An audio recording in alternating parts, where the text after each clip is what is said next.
tratar es de hacer presentaciones breves. Los dos autores van a hacer sus comentarios, van a hacer la síntesis del libro, dado que el libro tiene la particularidad, es un libro que no está circulando en México, pero que ya está, sí está circulando en México por Amazon, pero obviamente los estudiantes necesitan pedirlo, pagar una gran cantidad de dólares, están más caros, tienen que tener tarjeta de crédito, el único que aquí puede hacer eso es el amigo Carlos. Pero los libros de Roberto y Jonathan están disponibles en la biblioteca del Centro de Investigaciones sobre América del Norte. Entonces ellos, por esta razón, van a hacer una síntesis del libro. Les voy a presentar a los dos, también al profesor Carlos Flores del Centro de Investigaciones en Antropología Sociales y esas, que es también un experto en estudios bien organizados, sobre todo él ha focalizado sus estudios en el estado de Tamaulipas, pero ahora está dirigiendo geográficamente su atención al estado de Jalisco, ha escrito varias cosas sobre el estado de Jalisco a mí me parecen muy profundas y bien elaboradas. Entonces, presento brevemente a los autores.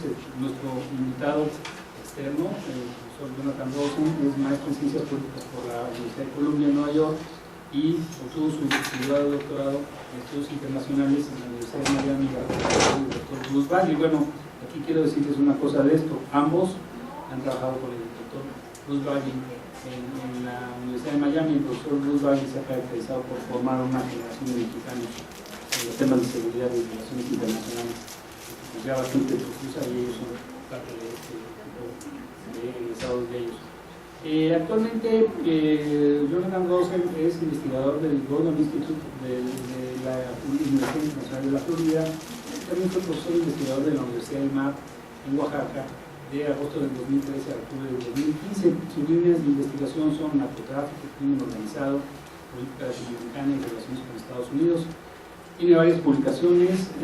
Este libro es de autoría propia, de Losing War, Plan Colombia New York, la Guerra Perdida, el Plan Colombia y Más Allá, y libros en coautoría. Muchos de esos libros se publican en esta colección editorial que tiene la editorial Lexington Books. El profesor Roberto Cepeda actualmente es investigador del Centro de Investigación sobre América del Norte de la UNAM, es doctor por la Universidad de Sheffield, de Inglaterra, y también tiene un doctorado en Relaciones Internacionales de la UNAM. Sus líneas de investigación son gobiernos subnacionales, gobernanza, seguridad y militarismo. También es profesor de la Facultad de Ciencias Políticas de la propia UNAM y ha sido profesor asociado del Departamento de Políticas de la Universidad de Sheffield y de varias universidades de México. Fue profesor de la Universidad Autónoma de Sinaloa. Él es pariente de Chapo, es sinaloense. Entonces muchas de las cosas que va a decir los dice pues, a cuenta de experiencias propias. Y ha sido profesor de la Universidad del Mar. También realizó estancias postdoctorales en investigaciones sociales de la UNAM y miembro del Sistema Nacional de Investigadores. Entre sus publicaciones se encuentran Mundialización, Tasa Sindical en las Sociedades Contemporáneas y en coautoría Drug War en México, Politics, Neoliberalism and Violence in the New Narcoeconomy. El profesor Carlos Flores, como ya les mencioné, es investigador del CIESAS, es también doctor en Ciencias Políticas y Sociales por la UNAM. Su línea de investigación relativa al narcotráfico y las drogas se asocia a estudios de narcoproducción, básicamente en la Universidad en el estado de Tamaulipas. Fue profesor investigador de la Universidad de Oslo en Noruega y profesor visitante de la Universidad de Connecticut. Ha publicado libros, es autor de 2 libros: Historia de Polvo y Sangre, Génesis y Evolución del Tráfico de Drogas en el estado de Tamaulipas, por Ciesas, y tiene un libro que se llama El Estado de Crisis como una organización política, desafíos para la consolidación democrática, también por el propio Ciesas. Yo personalmente les recomiendo este último, es un gran libro, tiene hipótesis que a mí me gusta mucho discutirla. Yo soy profesor de investigador del Centro de Investigación sobre América del Norte, profesor de la Facultad de Ciencias Políticas, y como no se vale andar haciendo presentaciones propias, pues así la dejo. Entonces, le vamos a dar la palabra a nuestro huésped principal, señor Jonathan, por favor, no más de 10 minutos, 10-15 minutos, sobre todo para permitir el debate entre los asistentes, que veo varias caras conocidas, pero pues Me imagino que la mayoría de ellos son estudiantes de nuestra universidad y tienen estos diálogos con investigadores. No, gracias por la invitación. Es un honor estar aquí con ustedes y con personas que nos bastante sobre criminologizar el narcotráfico, no solamente en México. Ahí citamos los dos mucho en el libro. Estoy aquí, publicamos el libro en 2015, hoy el mundo ha cambiado un poco, estoy un poco deprimido con algunas cosas y de hecho vivo en Miami. La cosa buena, doctor, es Miami está cerca de Estados Unidos. O Cuba, es mi chiste, pero bueno.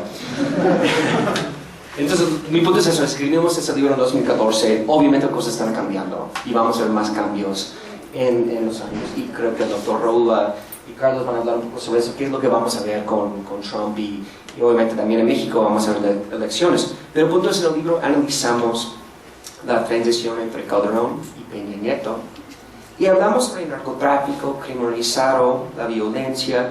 ¿Y cuál es el punto del libro?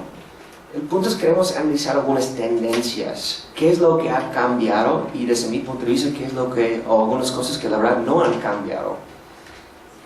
Voy a hablar un poco sobre algunas tendencias y el doctor Roberto va a hablar un poco más sobre violencia. Invertimos mucho tiempo analizando los datos, analizando la transición y no solamente violencia, pero muchas cosas. En México, ¿qué es lo que hemos visto? Bueno, después de más que 70 años del PRI, obviamente una coyuntura, un momento crítico en la historia en 2000, en la transición a la democracia. Pero lo que analizamos en el libro, analizamos algunos índices que hemos visto, hemos leído que en México hoy en día hay más corrupción. Y la pregunta que analizamos es, ¿cómo es posible que tengamos o que haya más corrupción si el país es más democrático? De hecho, citamos en el libro que impunidad, y hay debates muy fuertes sobre eso, pero impunidad hoy en día en México es más que 90%. Hay algunos que dicen 99, 98%, pero es lo que estamos analizando. Hay un dicho en México que algunos van a hablar sobre, no es el tema de la cultura, corrupción es parte de la cultura. No estamos de acuerdo en eso. Nosotros yo creo que eso es un problema institucional. No solamente hay corrupción en México, podemos hablar de cualquier país en el mundo, pero hay un dicho, por ejemplo, el que no tranza en México no danza. Y lo que nosotros estamos analizando es un problema institucional. Digamos, después de la transición, lo que voy es, hemos visto algunas de las mismas instituciones, hemos visto reformas, pero estamos pensando que algunos no han tenido tanto éxito. Este Corruption Perceptions Index, un índice sobre la corrupción, dice que México en 2014 es 35 en términos de corrupción, 0 es que hay mucha corrupción, 100 es no hay, entonces 35. Y analizamos este índice que dice que ya la corrupción ha aumentado, ha subido en los últimos 15 años. Y analizamos eso.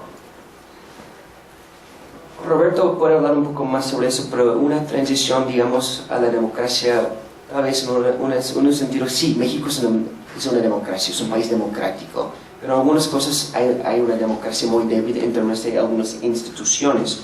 Y analizamos derechos humanos, impunidad, corrupción, muchas instituciones. Pero voy a hablar un poco más ahorita sobre seguridad, que es lo que estamos analizando. Obviamente durante el sexenio de Felipe Calderón, él lanzó esta guerra contra el narcotráfico. Y narcotráfico para él es como seguridad nacional, una amenaza de seguridad nacional, una prioridad muy importante. Él utilizó esta estrategia Kingpin, the Kingpin Strategy, y el argumento es vamos a matar a los capos. ¿Qué es lo que hemos visto en México? Y hablamos mucho sobre Calderón y mucho sobre el narcotráfico durante su administración y qué es lo que ha cambiado. Hemos visto una fragmentación en términos de los cárteles en México. En 2006 estamos hablando más o menos, digamos, 6 organizaciones grandes. En 2010 estamos hablando de 12. Entonces la idea del Kingpin Strategy es vamos a matar a los capos y ya se acabó, no hay ningún problema. Y lo que hemos visto es una fragmentación, personas como Bruce Bagley ha hablado sobre el efecto cucaracha, pero hoy en día hay entre 14 y 16, el PGR en 2012 dijo que hay 80 cárteles en México o grupos criminales. Claro que sí hay un debate, estamos hablando sobre pandillas que son diferentes, son cárteles. Guerreros Unidos, por ejemplo, nos es una pandilla, entonces hay un debate de cuántos hay, pero el punto es que hemos visto una fragmentación. Yo creo que también una cosa que hay un debate, y hablo un poco sobre eso en los libros sobre Colombia, y el doctor Raúl ha hablado mucho sobre eso, el papel que juega el ejército, que están hablando mucho sobre eso en México hoy en día. ¿Cuál es el papel que juegan las Fuerzas Armadas en México hoy en día? Calderón utilizó el ejército, la pregunta es ¿por qué? En realidad cambió la constitución, la percepción, la interpretación de algunas cosas. Por ejemplo, en muchos países en Estados Unidos tenemos Posse Comitatus Act, es ilegal, el ejército no puede andar en la calle. Y igual aquí en México, pero Calderón utilizó el ejército, la pregunta es ¿por qué? Analizamos eso mucho. El argumento que estamos diciendo es que la verdad no tiene mucha confianza en las fuerzas policíacas, y hemos visto muchas reformas durante su administración en términos de las fuerzas policíacas, pero él utilizó el ejército y analizamos cuál es el papel que juegan las Fuerzas Armadas y cuál es el papel que juegan las fuerzas policíacas, y en realidad el rol es diferente. También analizamos mucho en el libro, y estoy hablando sobre algunas tendencias, perdón, es un poco difícil hablar en 10 minutos sobre todo el libro, pero estoy hablando sobre algunas tendencias, pero estamos analizando cooperación entre Estados Unidos y México. Obviamente, la iniciativa Mérida, antes se llamaba el Plan México, y el doctor ha escrito mucho sobre las diferencias entre Colombia y México y las estrategias, pero en términos de la iniciativa Mérida, que es una cosa que analizamos mucho, ¿cuál es el papel que juega Estados Unidos en México? Porque también tenemos una corresponsabilidad. Hay una frontera de 2.000 millas, también hay mucha demanda, el consumo en Estados Unidos es más alto que cualquier país en el mundo, donde sea, número uno. Entonces, claro que sí, el flujo de armas del 28% llega en ¿dónde? Es de Estados Unidos. Y han hablado mucho sobre los gun shows y personas que más o menos cualquier persona puede encontrar una arma en la frontera. Pero el punto es, Estados Unidos ha tenido un rol muy importante, han jugado un rol muy importante en México en términos de cooperación, en términos de seguridad. La iniciativa Mérida tiene 4 pilares. Tenemos cosas sobre la frontera, sobre instituciones, pero pilar número 1 es tenemos que combatir el crimen organizado. ¿Y qué es lo que hemos visto en términos de los resultados? Hemos visto algunas victorias. Han capturado a personas como Chapo Guzmán, la Tuta, la Barbie, y tenemos a Roberto va a hablar mucho sobre datos porque él invirtió bastante tiempo con todas las listas de Calderón, de Peña Nieto, pero en términos de cuáles son los resultados. 70,000 personas murieron durante el sexenio de Felipe Calderón, 26,000 no sabemos dónde están, digamos entre 100,000 y 120,000. Entre 2000 y 2014, 127 terroristas han muerto en México. Hoy en día están hablando, y han hablado bastante sobre eso, la violencia contra las mujeres en México. Hemos visto mucha violencia en ese país. Digamos, comparamos por un segundo. En Vietnam, una guerra por más que 10 años. ¿Cuántos gringos murieron? 50,000. En 6 años en México estamos hablando de 100,000, 120,000. Entonces, es lo que queremos explicar. ¿Cómo podemos entender eso? Tenemos que analizar muchas cosas. Claro que sí, no me entienden mal. El tema es complicado. No hay una solución mágica. Es como, vamos a acabar con el problema en un segundo. Es un tema complicado. En Ciudad Juárez, entre 2008 y 2010, la ciudad más peligrosa en el mundo. Hemos visto también mucha violencia hoy en día en el estado de México, en Tamaulipas. Podemos hablar y hablamos sobre Guerrero, Michoacán y otros lugares. Peña Nieto, voy a hablar muy brevemente sobre la transición y cuáles son las diferencias. Peña Nieto hablaba mucho sobre reformas y ha hablado mucho sobre reformas en la educación, en la energía, pero en realidad hay una gran diferencia en términos de marketing, la estrategia. Calderón cada día no hemos logrado, estamos logrando, y en la televisión cada día que estamos ganando la guerra. Peña Nieto y Jorge Reballero escribió algo que citamos en el libro. Aquí no pasa nada. Hemos visto, no tenemos un problema, y en términos habló sobre otros temas de seguridad. Digamos, hay prioridades de seguridad y él ha hablado más sobre educación, más sobre reforma energética, más sobre otras cosas.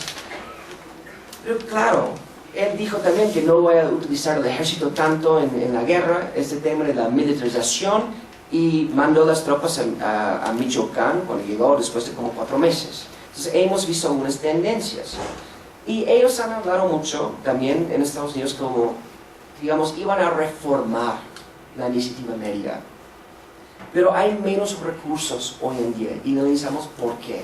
Hemos visto más recursos en CARSI, el Central American Regional Security Initiative, y los recursos no son iguales hoy en día, pero lo que estamos diciendo con Benito y vamos a hablar más sobre instituciones, más sobre reformas y otras cosas.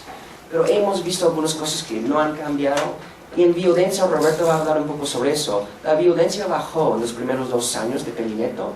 En los primeros 45 meses, acabo de leer que 70,000 narcoejecuciones en México, durante los primeros 45 meses de la administración Peña Nieto, del presidente Peña Nieto.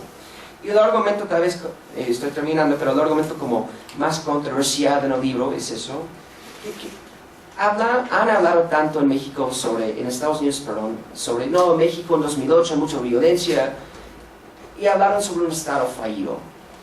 Lo que nosotros estamos diciendo es México no es un Estado fallido, para nada.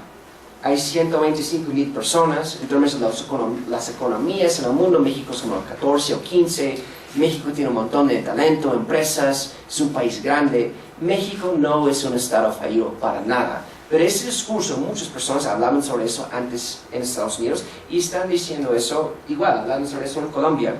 Lo que nosotros estamos diciendo es que hay estados fallidos en México o hay zonas fallidas. Por ejemplo, hablamos sobre el caso de Michoacán, y hablamos sobre Guerrero y los 43, y hablamos sobre la relación entre el Estado y el crimen organizado. Y citamos personas como Peter Lupsha, Jorge Chavat, Bruce Bagley, Sergio Wilde, Dr. Raúl Benítez, que han hablado mucho sobre instituciones débiles en algunos estados. Entonces nosotros analizamos, y el argumento tenemos que reformar algunas instituciones, pero México como un país no es un estado fallido para nada, para nada. Y otra cosa, voy a terminar en eso, analizamos el sistema penitenciario en el país. Con esta mano dura hemos visto un montón de gente en la cárcel. En 2000 estamos hablando de 150 reos, personas en la cárcel. En 2014 estamos hablando de más que 255,000 personas. Y analizamos el caso de Chapo Guzmán, analizamos fugas, analizamos muchas cosas, pero el argumento es el sistema penitenciario, no solamente en este país, en muchos países en la región, igual en Estados Unidos, tenemos que reformar el sistema. Hemos visto escuelas de crimen y hemos visto muchos problemas y hablamos mucho sobre el tema de la reinserción y rehabilitación. Y voy a terminar con eso. También hablamos sobre otros problemas, por ejemplo. Y claro, tenemos que hablar sobre reformas en las instituciones y hablamos sobre el ejército, la policía, tenemos que rendir cuentas y hemos visto muchas reformas en México, pero también hay algunos problemas económicos y socioeconómicos y el doctor va a hablar un poco más sobre eso. Pero una cosa, terminando con eso, es los ninis en México, los jóvenes que ni estudian ni trabajan. Hay 20 millones en América Latina, hay 7 millones en este país. Entonces analizamos este elemento de algunos problemas subyacentes y por qué las personas están participando en crimen organizado, delincuencia en algunos estados. Y obviamente me gustaría terminar con un tema que escribimos el libro hace unos años, el libro salió, todo ese proceso es lento, desafortunadamente el libro es muy caro, es más, la verdad, el más caro ahorita es la biblioteca, pero ojalá que salga en paso suave pronto. Pero ¿qué es lo que vamos a ver en el futuro? Yo la verdad estoy muy preocupado en términos de la iniciativa médica, cooperación, NAFTA, reforma migratoria. Yo no sé qué es lo que vamos a ver.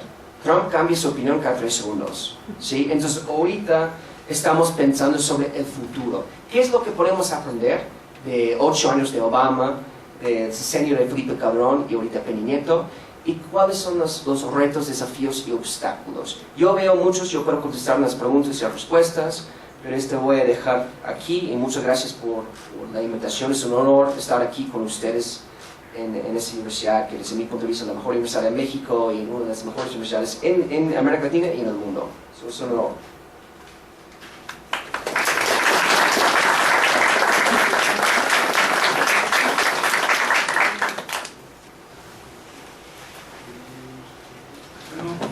Continuando, le vamos a dar la palabra al profesor Roberto Cepeda, investigador de aquí de Sí, muchas gracias, Raúl, muchas gracias a Jonathan por invitarme a participar en este proyecto, y que bueno, ya se concretó. Ahorita el libro acaba de salir hace unos meses y sin embargo, como lo decía Jonathan, el proceso de escribir un libro muchas veces lleva cierto tiempo. Entonces algunos de los datos ya han cambiado, la situación en Estados Unidos también, y bueno, vamos a hablar un poco de eso, ¿no? Entonces lo que nos llevó a escribir este libro, pues es un tema, ¿no?, que define las relaciones bilaterales entre México y Estados Unidos. Es uno de los temas estratégicos en la relación entre estos países. El tema de seguridad. México se ha proyectado una imagen violenta, insegura, sobre todo a partir de la guerra contra el narcotráfico lanzada por Felipe Calderón, y tratamos de utilizar un análisis que abarcara diversas dimensiones, entre ellas las políticas neoliberales, que pocas veces también han sido incluidas en este análisis, el factor de la democratización, que los expertos aquí como Carlos, Raúl han escrito mucho sobre las instituciones, los factores, digamos, político-institucionales, ¿no? Entonces, pues estos procesos que empezaron más o menos en la década de los 80s y más o menos a partir de ahí, bueno, si nos vamos un poco también para atrás, la relación del Estado con el crimen organizado y cómo todo esto se rompe, ¿no?, a partir de la llegada de Vicente Fox en el año 2000, ya lo decía Jonathan, como es una etapa muy importante, ¿no? Explica la caída de estos pactos clandestinos entre el PRI y los grupos de crimen organizado. Llega Vicente Fox y es un proceso de democratización fallida que crea un poder político disperso, débil frente al crimen organizado, ¿no? Entonces, a partir de ahí es muy importante. Llega Fox, se escapa el Chapo Guzmán el primer mes o el segundo mes de gobierno de Fox, se robustece el cártel de Sinaloa, otros cárteles como los Zetas, la familia michoacana surgen en este periodo, de tal manera que al final del periodo de Fox pues ya era un tema preocupante, ¿no? El tema del narcotráfico, que antes pues ahí estaba, pero no generaba tanta violencia. Pues hablamos en esta estrategia de análisis también de la implementación de las políticas neoliberales, que han generado pues un fracaso económico, empleos precarios, informalidad, desempleo, y esto en cierta medida ha sido aprovechado por los cárteles de la droga para comprar lealtades entre las policías que tienen bajos salarios, entre las comunidades rurales en algunos estados, donde pues los cárteles de la droga son más respetados que las policías, ¿no? Y bueno, pues esto evidentemente es un efecto que ha estado ahí presente en un libro que escribí con Peter Watt en 2012, que es Drug War México. Nosotros identificamos 3 factores importantes. La globalización concretada a través del NAFTA, del TELCAN en América del Norte, facilitó el tráfico de narcóticos a través de los canales usados por el comercio legal en la frontera México-Estados Unidos. Acuérdense de las latas de chiles jalapeños, donde el Chapo Guzmán lo usaba como un método para introducir cocaína, ¿no? Entonces, lo que decía ahorita, pues es toda esa masa de gente que está en las comunidades rurales, en pobreza, los ninis, que decía Jonathan. Entonces todo eso lo aprovechó el crimen organizado, ¿no? Hay estudios, por ejemplo, en Sinaloa, donde gran parte de los que trabajan para los cárteles pues son jóvenes de menos de 20 años, ¿no? ¿Sí? Y bueno, también en la agricultura, que es otro de los sectores afectados por el NAFTA, pues ha habido un incremento de cultivos de marihuana y de amapola durante la época del TELCAN. Y esto, bueno, pues es un fenómeno internacional, ¿sí? No nada más se da en la cuestión de América del Norte. Por ejemplo, Peter Andreas, que es un académico muy famoso, ¿sí? De la Brown University, ¿sí? De una de las Ivy League, él establece que el cruce fronterizo entre México y Estados Unidos en términos de comercio pues es muy importante, y eso es aprovechado precisamente por los cárteles del narcotráfico. Aquí vemos unas estadísticas. Entonces dice, tratar de aplicar la ley en una frontera tan ocupada, ¿sí? Están transitando muchísimos cargos por vía marítima, terrestre, etcétera, y bueno, pues eso también complica, ¿no?, la aplicación de la ley, y prácticamente, dice, Estados Unidos no puede asegurar, sellar su frontera, ¿sí?, con México, ¿no? Y eso también se ha dado precisamente a través del Tratado Libre Comercio. No voy a irme un poco más adelante también sobre esto, pero quisiera hablar un poco de los niveles de violencia. Nosotros hablamos de que es una guerra fallida, la guerra contra el narcotráfico, considerando sus resultados. Ha aumentado, se ha fragmentado el número de cárteles, como lo decía Jonathan, la Kingpin Strategy pues no ha funcionado, y es una política apoyada por Estados Unidos. El número de narcoejecuciones o de homicidios dolosos relacionados con el crimen organizado también ha aumentado, y hablamos de un 10% más o menos de civiles inocentes, de fuerzas policíacas, de funcionarios de gobierno y hasta de políticos de primer nivel que murieron, ¿no? O que fueron asesinados en esta guerra contra las drogas. Hay una variedad de estadísticas. Aquí estamos viendo 4 bases de datos que analizamos, una de ellas del periódico Milenio, otra Reforma, y como pueden ver ustedes, este es en este periodo, de 2007-2012, que es cuando es el boom de las narcoejecuciones, pues hay una diferencia, ¿no? También otra base de datos del INEGI, ¿sí?, que tenemos ahí. Obviamente aquí se incluyen otro tipo de homicidios, no solamente aquellos relacionados con el crimen organizado, y bueno, se habla de un rango de 50,000 más o menos que trae Reforma hasta 120,000 que trae INEGI, ¿no? Entonces por ahí dieron una cifra entrando el gobierno de Peña Nieto, Osorio Chong, de que eran 70,000, ¿no? 70,000 las muertes, ¿no? Más o menos coincide con un promedio, ¿no?, entre estos rangos, ¿no?, que nosotros identificamos. Además hay que ver 26,000 desaparecidos, como lo decía Jonathan, 10,000, al menos 10,000 cuerpos en narcofosas. Entonces estamos hablando nada más en el periodo de Calderón, pues de más de 100,000, ¿no?, al menos más de 100,000 muertes, asesinatos relacionados con el crimen organizado, ¿no? Me gustaría enseñarles unas estadísticas sobre esto. Esto es mes por mes, el periodo de 2007 a 2012, y vemos ahí cómo en 2007 comparado con 2011-2012 pues sí hay una diferencia en el nivel de la narcoviolencia. Esas son las narcoejecuciones. En abril de 2011 fue el mes más violento, con 1,400 ejecuciones, y aquí vemos cómo con Peña Nieto sí bajan un poquito, pero siguen estando muy altas comparadas con el inicio del sexenio de Calderón. Aquí, bueno, la mala noticia, que no lo pusimos en el libro, pero ya acabo de poner el año 2015, ¿sí?, que ha aumentado la violencia, ¿no? Ha aumentado la violencia, ya veníamos hacia abajo a partir del 2011, hay una tendencia 2007-2011 hacia arriba.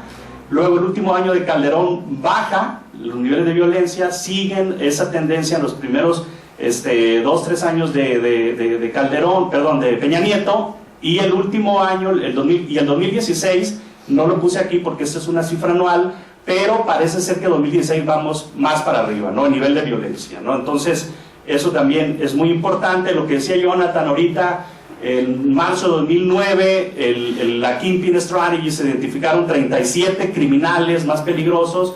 Calderón capturó 25, y Peña Nieto, de estos que quedaron, que eran 12, ha capturado 9, al Chapo 2 veces, febrero de 2014 y enero de 2016. Pero bueno, lo que estamos viendo, y aquí pues coincido con esta observación que nos hacía Jonathan, que pues la Kingpin Strategy, que es una política apoyada por Estados Unidos, pues ha fracasado, ¿no? Y nos vamos a un análisis histórico desde el 85, que capturaron a Caro Quintero, a Rafael Caro Quintero y a Doneto, pues de ahí sigue Miguel Ángel Félix Gallardo, capturaron a Félix Gallardo, o sea, y bueno, el padrino, ¿no?, te resulta que era más poderoso. Luego sale otro más poderoso, el Señor de los Cielos, el Chapo Guzmán.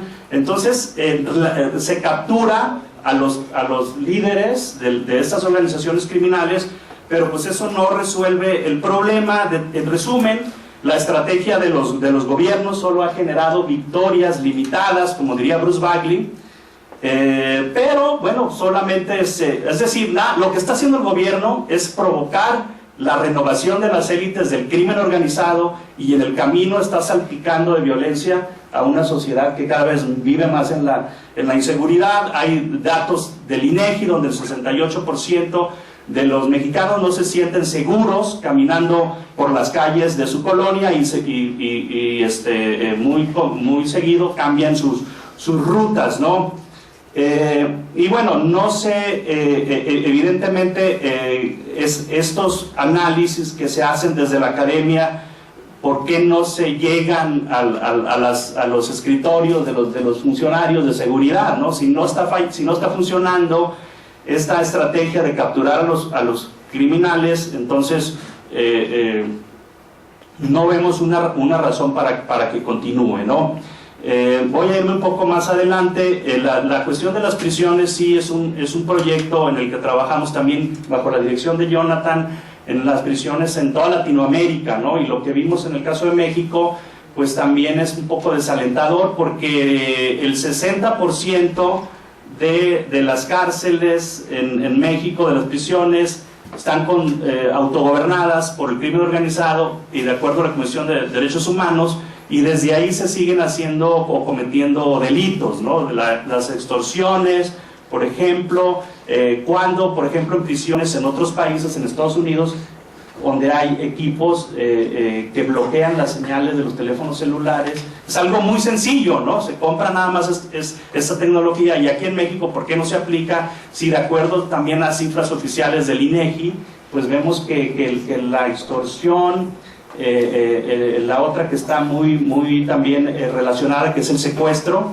se hacen por teléfono celular, desde las prisiones de México, ¿no? Desde México, ¿no? Entonces lo que vemos también, algunas cuestiones de la iniciativa Mérida y las prisiones, que la mayor parte de los prisioneros, de los que están en la cárcel, pues están en prisiones estatales, pero los recursos de la iniciativa Mérida se han ido a las cárceles federales, ¿sí? A las de máxima seguridad, etcétera. Y bueno, ya vimos con la fuga del Chapo Guzmán, que no son de máxima seguridad, que digamos, ¿no? Y lo que sí vemos es un hacinamiento también en las prisiones, y bueno, son escuelas, las cárceles, escuelas del crimen organizado, ¿no? Un poco más en la cuestión de Peña Nieto. Cuando llegó Peña Nieto, lo que también hace el libro es como una comparación, y bueno, teníamos también como 2 años de Peña Nieto, no mucho, para comparar, pero finalmente él prometía la creación de la gendarmería, por ejemplo, para sustituir a los militares, y que también no se creó esta gendarmería, y se siguió recurriendo a la militarización. Solamente el primer año de Peña Nieto aumentaron el número de militares, el 50% desplegados en el país en este tipo de actividades antinarcóticos, ¿no? Y bueno, el primer estado donde Calderón inició la guerra contra el narcotráfico fue Michoacán, y el primer estado donde tuvo que entrar Peña Nieto también fue Michoacán, ¿no? Entonces, pues fue una estrategia fallida, la que se ha aplicado, y efectivamente el análisis nacional, pues ahí queda.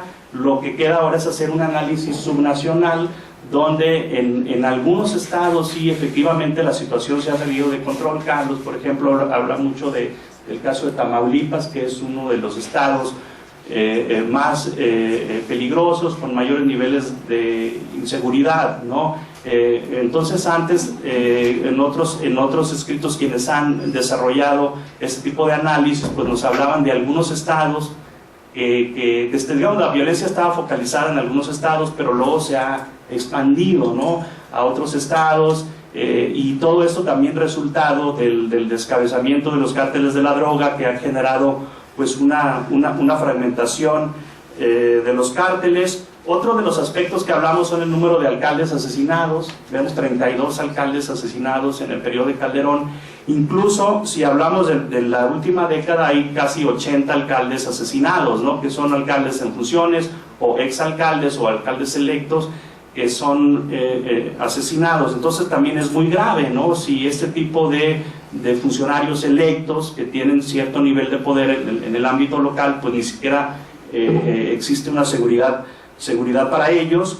Y bueno, yo diría que Peña Nieto pues sigue prácticamente aplicando las mismas políticas de Calderón, capturando a los cárteles de la droga. Los criminales que han sido capturados por Peña Nieto, bueno, sí, pues el Chapo Guzmán, que sería el más peligroso, ¿no? Que no fue capturado en el periodo de Calderón, pero pues tampoco eso ha resuelto el problema. Trae una lista diferente Peña Nieto. Calderón hablaba de 37 criminales, Peña Nieto habla de 120, ¿no? 122 criminales, y que ya se han capturado casi 100, pero no sabemos quién, o sea, esa lista no es pública, no sabemos cuáles son esos 20 que quedan por detener. Entonces pueden capturar a cualquiera y decir Peña Nieto, bueno, pues ya esos eran de la lista de los 120, ¿no? Entonces, pues sí, en los informes de gobierno vienen ese tipo de datos, pero no, bueno, Calderón sí identificó los nombres, aunque eran menos, etcétera, ¿no?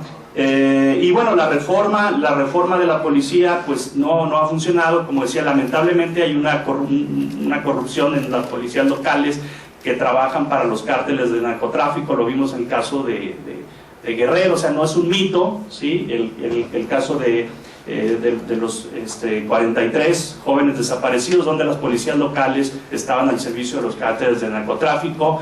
El tema de políticos involucrados tampoco es un mito.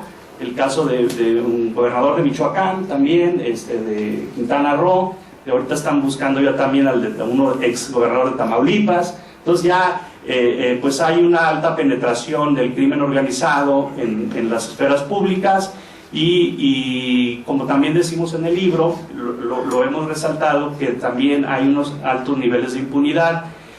Y evidentemente, ¿no? Entra el ejército a capturar a los narcos porque las policías no pueden, pero esos narcos son liberados, ¿no? En un estudio también de Raúl Benítez habla de que de todos los delincuentes que se capturaron en el periodo de Calderón, pues casi el 80-90% fueron liberados, ¿sí? Entonces eso nos habla de que el sistema judicial pues también es altamente corrupto. Entonces no se puede reformar nada más la cuestión de los policías, sino también la otra institución, ¿no? Que es el aparato judicial, ¿sí? Entonces se tienen que hacer estas reformas al mismo tiempo, ¿no? Entonces la narcoviolencia continúa. Los primeros 2 años de Peña Nieto pues lo hablaban como un logro, ¿no? El 15%, 20% de la disminución de la violencia, etcétera, pero ahorita vemos que ya la situación se salió de control, por decirlo de alguna manera, y está aumentando otra vez. Y en medio de los casos, bueno, Peña Nieto empezó muy bien con sus reformas económicas, pero poco a poco pues ha perdido popularidad. También los casos de corrupción de su familia o de grupo cercano pues han minado la popularidad del presidente Peña Nieto. Y bueno, la estrategia contra el narcotráfico pues vemos que también ha fallado, considerando también los altos niveles de violencia, ¿no? Entonces hay una serie de reformas que se deben hacer, como lo estamos haciendo aquí: reforma judicial, reforma policíaca. Y nosotros creemos que la corrupción no es un asunto cultural, sino es un asunto de instituciones que se puede combatir a través de la transparencia y la accountability, ¿no? La rendición de cuentas, ¿sí? También hay que poner orden en casa, no nada más decir, bueno, en Estados Unidos se habla mal de México y nos están creando esta imagen, pero realmente eso en muchas cosas pues es la verdad. No es Trump nuestro enemigo somos nosotros mismos, nuestras instituciones y todos estos factores, ¿no? Yo aquí terminaría, ¿sí? Hay otros puntos que mencionar, pero por cuestión de tiempo, muchas gracias.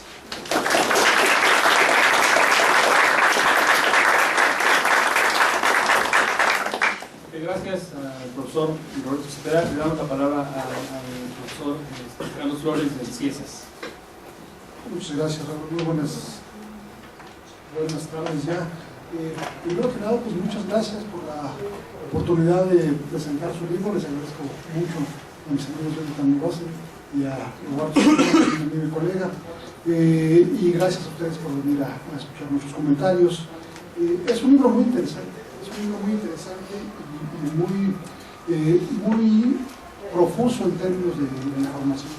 Eso yo creo que es algo que hay que resaltar. Digamos, hubo una investigación amplia sobre el tema que están tratando los autores y que diría yo que viene a refrescar también un poco el discurso en muchos sentidos.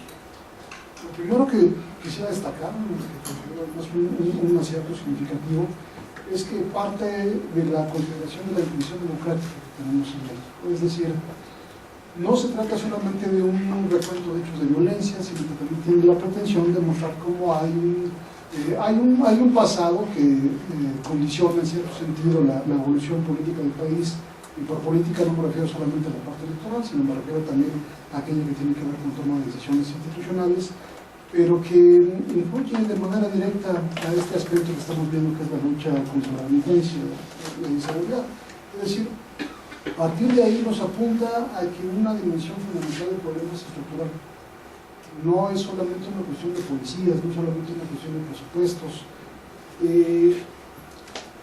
Ubica, digamos, también es un muy buen acierto que yo veo, el problema de debilidad del Estado, que yo, digamos, comentaría que es un problema que tiene que ver más con ciertas condiciones estructurales, con escasas diferenciaciones entre criterios de interés público y criterios de interés privado, que efectivamente, a la luz de toda la información que ellos nos muestran, vale la pena resaltar, porque no se trata solamente de una cuestión de insuficiente capacitación policial, como en un tiempo se le hacía ver en el discurso, ¿no?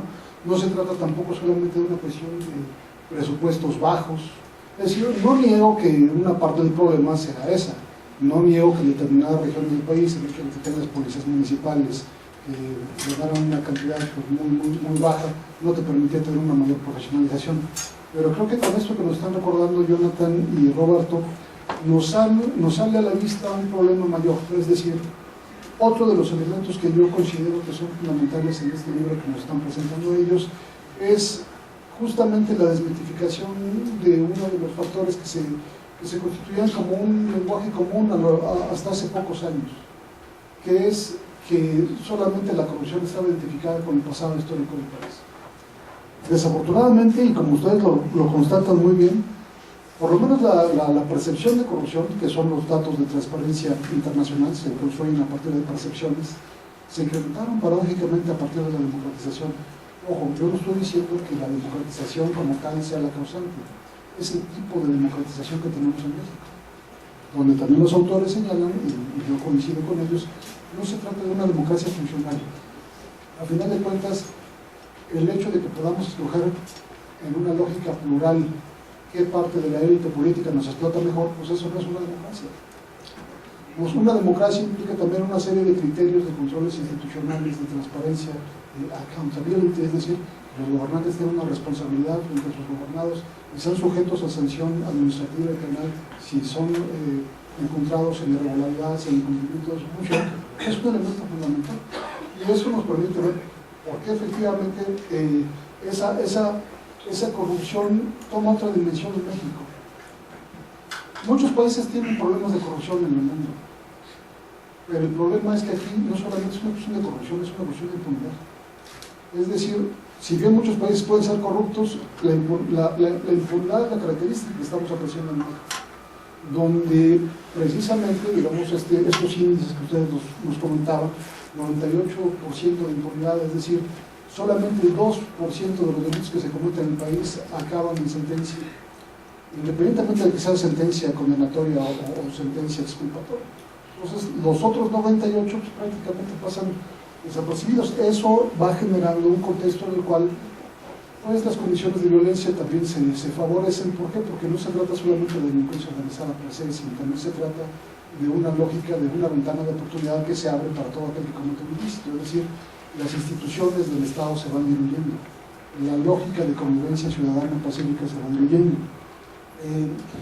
Y esta circunstancia es significativa porque se ha continuado y se ha incrementado esa corrupción y esa impunidad a pesar de la alternancia, pero ahora también se ha continuado y se ha incrementado tras lo que bien podremos denominar como alternancia.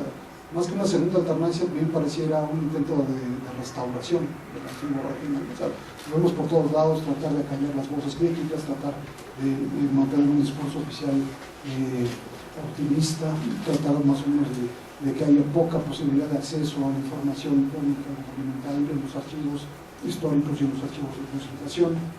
Y este problema es un problema integral que trasciende discursos y divisiones partidistas. Y eso ayuda también a refrescar un poco el discurso, porque encontramos también ciertos científicos académicos una visión que decía que realmente la perspectiva de Calderón no tenía otra opción posible, y yo sostengo que no era así. Sostengo que no era así porque llama la atención esta pretensión de la clase política en su conjunto de mantener con bastante parecido la misma estrategia, una estrategia que, como bien lo señalaban aquí nuestros colegas, esta estrategia, digamos, de tratar de desarticular solamente la parte del liderazgo de las organizaciones delictivas, nos obliga a nosotros a repensar un poco la lógica de interacción de la delincuencia organizada con el Estado y las definiciones mismas del Estado y de la delincuencia organizada. El Estado y nuestras disciplinas de ciencias sociales, ciencias políticas, relaciones internacionales, tienen una característica, tienden a ser bastante estructurales y funcionalistas. Entonces, en eso incluye mi propio trabajo. Tradicionalmente lo hemos pensado así, como que el Estado es bastante monolítico, bastante unitario, como que es bastante autónomo respecto a los actores sociales. La realidad es que no es tanto así. Cuando lo apreciamos desde un punto de vista no teórico, sino más empírico, cuando lo estamos estudiando desde un punto de vista más empírico, entendemos que el Estado, las decisiones que toma, no son necesariamente igualitarias para todos. Por eso a veces nos entrampamos mucho con los conceptos. Por ejemplo, decimos, hay lugares de México que sí son estados fallidos. Pues sí los hay. La pregunta es, ¿cuántos lugares tienen que sumarse para que todo el estado sea fallido? Los que en términos conceptuales, ¿no? Un poco es como decir, ¿qué tan embarazada tiene que estar una mujer para que esté embarazada? Embarazada, pues, pero el problema es de nuestro propio marco conceptual con el que partimos. Es decir, si nosotros no consideramos este tipo de falla del Estado como una cuestión fortuita, como una cuestión de carencia de recursos, si no lo pensamos en términos de estados nacionales en los cuales la capacidad de incidencia del poder público está completamente arrasada, sino que cambiamos un poco la visión y lo pensamos. Yo primero sugería que como disfuncionalidad, pero podemos ir más allá que la disfuncionalidad, porque el Estado, digamos, nos da estas paradojas. En algunas partes parece bastante funcional, en otras no, pero no falla ni funciona igual para todos. Entonces, si lo vemos desde otra perspectiva, si pensamos que esta visión que tenemos del Estado despersonalizada no la podemos desligar históricamente con el hecho de que el Estado es la construcción hegemónica de un poder a partir de determinadas redes específicas de personajes, y cómo estas redes específicas de personajes definen lo lícito y lo ilícito y administran con frecuencia para su propio interés lo lícito y lo ilícito, perdemos de vista un punto fundamental que se puede comprobar empíricamente. ¿Por qué? Porque lo que aquí apreciamos como más paradójico y que nos puede dar, digamos, explicación de por qué se mantiene ese tipo de estrategia, es porque es una estrategia, esta estrategia Kingpin, esta estrategia además de lucha focalizada contra la delincuencia organizada más operativa, es funcional para aquellos otros sectores de la delincuencia organizada que, si los analizamos con una lógica de red social, no tanto con la lógica de la cual parte la estrategia Kingpin. Abro un paréntesis, la estrategia Kingpin fue, digamos, instaurada en Estados Unidos cuando se definía la delincuencia organizada como una estructura burocrática. Y se pensaron que se iban a enfrentar, por ejemplo, con la mafia italoamericana, y se pensaba que la mafia italoamericana era como una gran empresa. Entonces decías, pues obviamente, si quitas a los gerentes, pues los demás se deshacen. La cosa es bastante más compleja. ¿Por qué? Porque la delincuencia organizada es una parte que se integra con el propio Estado, es simbiótica. Y cuando pensamos, en este caso del Estado, estamos pensando en esas redes de poder. Los invito a pensar no como el aparato institucional, sino como la gente.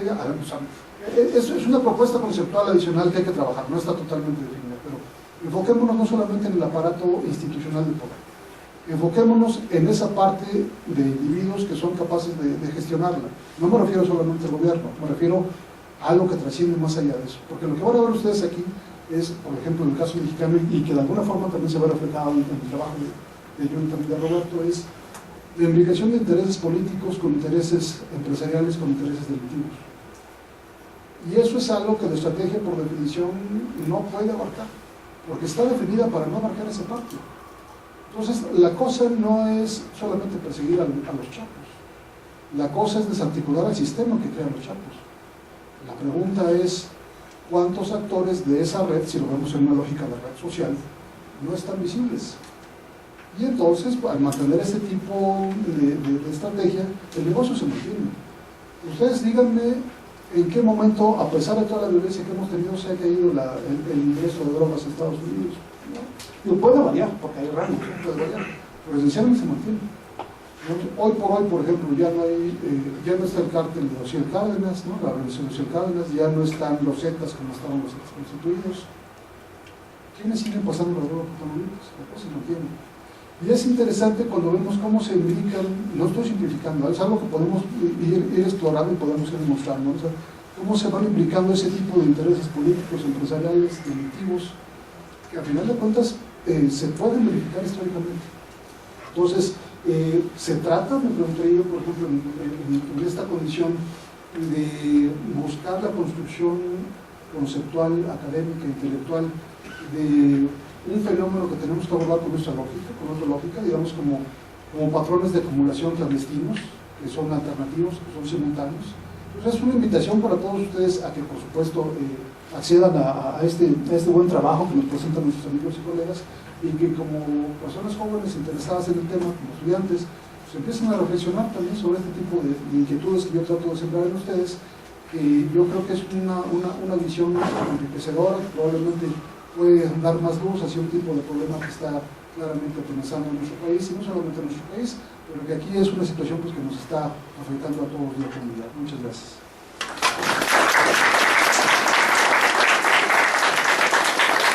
Bueno, agradecemos al profesor Carlos Flores por sus comentarios, y ahora yo voy a hacer un cierre para poder dialogar con todos ustedes. Primero un cierre comentando algunas hipótesis del libro, y luego voy a hacer algunas reflexiones propias de hacia dónde están los debates tanto teóricos como de la aproximación del estudio del crimen organizado y lo que puede pasar con los cambios que nosotros estamos observando en el sistema internacional de Estados Unidos. Para empezar, yo quiero dialogar un poco, diciendo, bueno, comparto obviamente los comentarios positivos sobre el contenido del libro. El libro está muy bien sistematizado el orden de análisis de los temas, y se escogieron las estadísticas principales para tomar cada tema como punto de análisis. Desde mi punto de vista, si yo hubiera escrito parte de este libro, pues a lo mejor hubiera hecho más énfasis en unas cosas que en otras. Por ejemplo, yo no hubiera hecho tanto énfasis en el sistema penitenciario, y hubiera puesto más énfasis en el debate policial o el tema de la gendarmería. Pero bueno, esas son opciones personales, no quiere decir que el debate de las cárceles ha sido poco abordado, y en el libro se trabaja bastante bien. Yo sí tengo un desacuerdo fundamental con los autores del libro, el tema del neoliberalismo. ¿Por qué hay neoliberalismo y que eso genera pobres?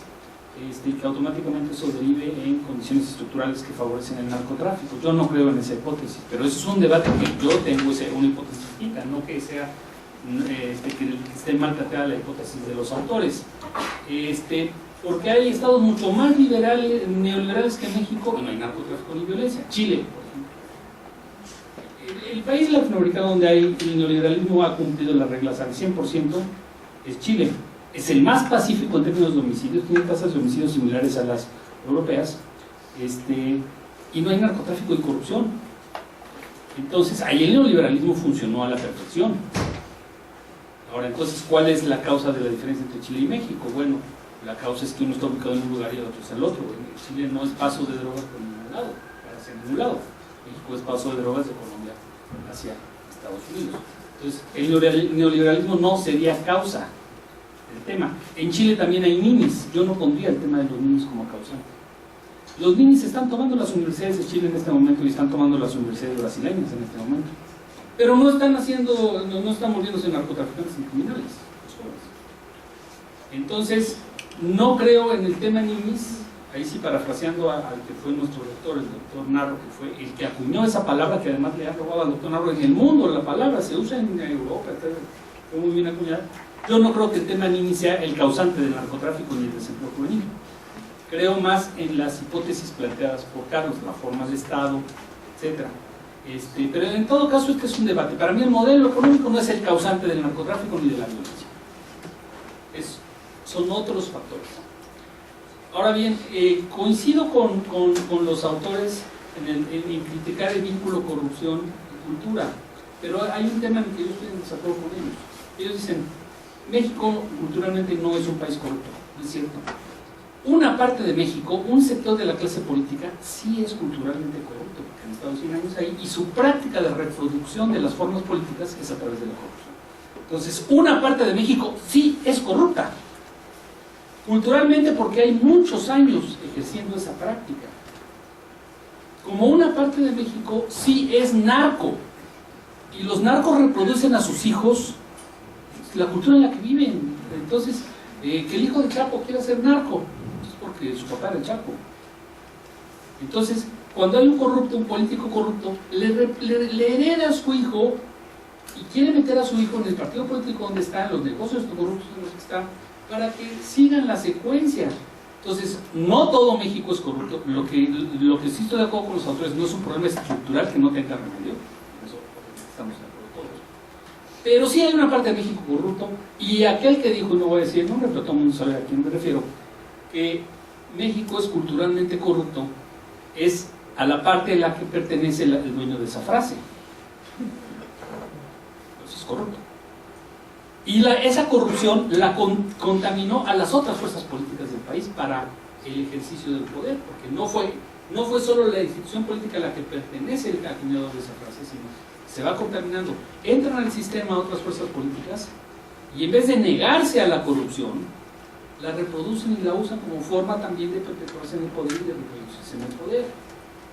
Y todas las cuatro grandes conglomerados políticos que tiene este país, para mí en México tenía un sistema democrático muy joven, tripartidista, izquierda, derecha, centro o PRD, PRI-PAN, y ahora tiene un sistema cuatripartidista, Morena, PRD, PRI y PAN. Creo que eso está conformándose tal como es. Bueno, esos cuatro segmentos han vivido de la corrupción. Unos más, otros menos, porque han tenido menos tiempo en el poder unos y otros más tiempo en el poder, unos porque han gobernado más espacios geográficos, otros menos, pero no se han salvado en el ejercicio del gobierno liberarse de la corrupción. El tema de Kingpin Strategy, yo no lo critico tampoco. O sea, en el concepto académico puro se llama High Value Target Strategy, o sea, cualquier guerra, cualquier confrontación, dice, hay que llegar a los objetivos de alto nivel que conducen a algo. En este caso son organizaciones criminales. El high value target de una organización, yo no voy a matar al sicario de abajo, voy a buscar al de arriba, porque el de arriba vale más que el de abajo. El tema es que en ese esquema Kingpin solo se dejó la guerra a la organización criminal sin los brazos paralelos coadyuvantes de la acción criminal, lo que señala Carlos Flores, sin el empresariado que lo apoya y sin la parte política que lo apoya. Entonces, ¿de qué caso tiene perseguir al Chapo y no a un gobernador X que lo protegió y no a un empresario X que le lava el dinero? Porque la estructura entonces no se rompe, no se golpea. Se tiene que, la high value target tendría que decir, bueno, hay un high value target para destruir al cártel de Sinaloa, también en los empresarios de Sinaloa que le daban el dinero al Chapo Guzmán, porque yo la última vez que fui a Culiacán, en la ruta que va del aeropuerto de la ciudad de Culiacán al centro de la ciudad de Culiacán, están las agencias de ventas de autos más caras del mundo. Hasta Bentley venden ahí. Es uno de los autos más caros del mundo. Porsches, Lamborghinis, Ferraris, y los baratitos para ellos, los BMW, los autos, esos ya son los baratos para ellos.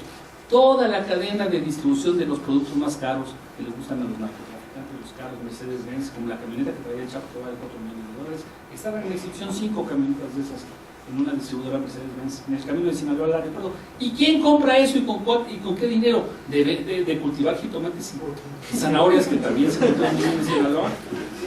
Claro que no, pero a esa parte empresarial no se tocó. Entonces la estrategia Kingpin Strategy o High Value Target Strategy no está hecha en su integridad. No se quiso golpear, voluntariamente no se quiso golpear en su integridad, porque había que golpear a la clase política y no se quería golpear a la clase política. Entonces se partía de un concepto estrecho de organización criminal, solo a los directamente criminales, su familia y su red, no a los que le dan gasolina y apoyo a la red de lavado de dinero y a la red de protección política. Si no se toca la red de lavado de dinero y la red de protección política, la organización criminal se reproduce. Entonces, ese es el error de la estrategia. No que la estrategia esté mal, yo creo que está bien golpear las cabezas, hay que golpear a todas las cabezas, no solo a una cabeza. Entonces, por eso ellos son contundentes en que dicen, esta estrategia falló, la guerra falló. No falló, la guerra no fue completa.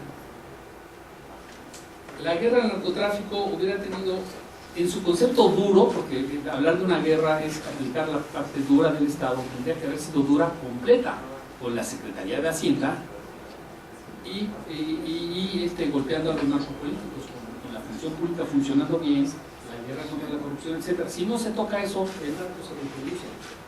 Y ahora viene el tema del consumo y la responsabilidad nacional. En las conclusiones, en las últimas 3 líneas del libro, el par de páginas del libro, yo concuerdo con todas ellas, está muy bien sintetizada la parte tercera. Dice, no toda la culpa es del Estado mexicano ni de México de que haya violencia y narcotráfico. Con eso concuerdo a la perfección. También esto es un problema de una mercancía transnacional, con un fenómeno criminológico transnacional, y entonces el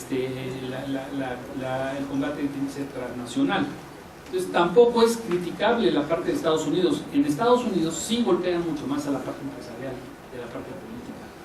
Por eso las grandes organizaciones criminales allá no se reproducen con ese tamaño. Los dealers callejeros, pobres diablos ahí que los agarran todos los días la policía y se pudren en las cárceles 30 años, pero no se permite el crecimiento del empresariado adyacente por una razón, porque Estados Unidos no tiene estructuras económicas informales y parte del empresariado que puede lavar el dinero del narcotráfico en México se determina porque la mitad de la economía mexicana es informal, o sea, en otras palabras, no pasa por el sistema del SAT, la economía formal. Entonces se puede lavar muy bien el dinero informal a billetazos, en Estados Unidos es una cosa. En Estados Unidos el 98% de la economía pasa por el sistema de la organización a la que yo le tengo más miedo en la vida, que se llama IRS, Internal Revenue Service, o sea, SAT americano. Yo una vez que di una conferencia por $200, se me olvidó declararla y casi me deportan. Y no era ni Trump ni Obama, mucho antes. Entonces, funciona. Entonces, Estados Unidos sí tiene en su territorio más integralizada la guerra narcotráfico. Por eso no hay violencia allá. Hay mucha droga, mucha cocaína, pero no la violencia. Y no solo es porque funciona bien la policía, esa es una de las explicaciones. Tiene respecto a la policía, que funciona bien la policía, pero es muy cerrada esa explicación. Es porque la integralidad del sistema, sobre todo la parte de lavado de dinero, funciona con correspondencia y sí funciona la independencia del Poder Judicial, que no funciona en México, porque aquí habría que acotar que parte del tema no solo es un problema de deficiencia policial, que es un problema de deficiencia judicial. Ellos lo señalaron bien, pero hay que desarrollar las deficiencias de la justicia que no está juzgando a todo el universo que debe de juzgar. Y en esto vengo al tema de el Estado fallido o no. Es al revés el concepto. No solo no hay un Estado fallido en México, eso coincidimos los hay un Estado exitoso, muy exitoso para la actividad criminal. No solo no falla, sino que funciona muy bien para la actividad criminal. Se legaliza el dinero, se limpia el dinero, los políticos compran esas casotas que tienen. Hay gobernadores en México que se vinculan con el narcotráfico y ellos no tienen que robar el dinero público. Se satisfacen con el dinero del narco, vamos a llamarle así. Y no tienen que hacer los más voraces, que además de recibir dinero del narco, también roban el erario público, como el de Veracruz, ¿no? Ya se pasan. Robar el dinero de la partida de salud y además recibir dinero del narco, pues ya es un verdadero falta de respeto a la población, ¿no? Les deje a los hospitales comprar aspirinas, que no se robe también ese dinero, si con el otro tiene suficiente. Estoy hablando de los 2 últimos gobernadores de Veracruz, uno distinguido cónsul en una ciudad europea y otro perseguido por la justicia.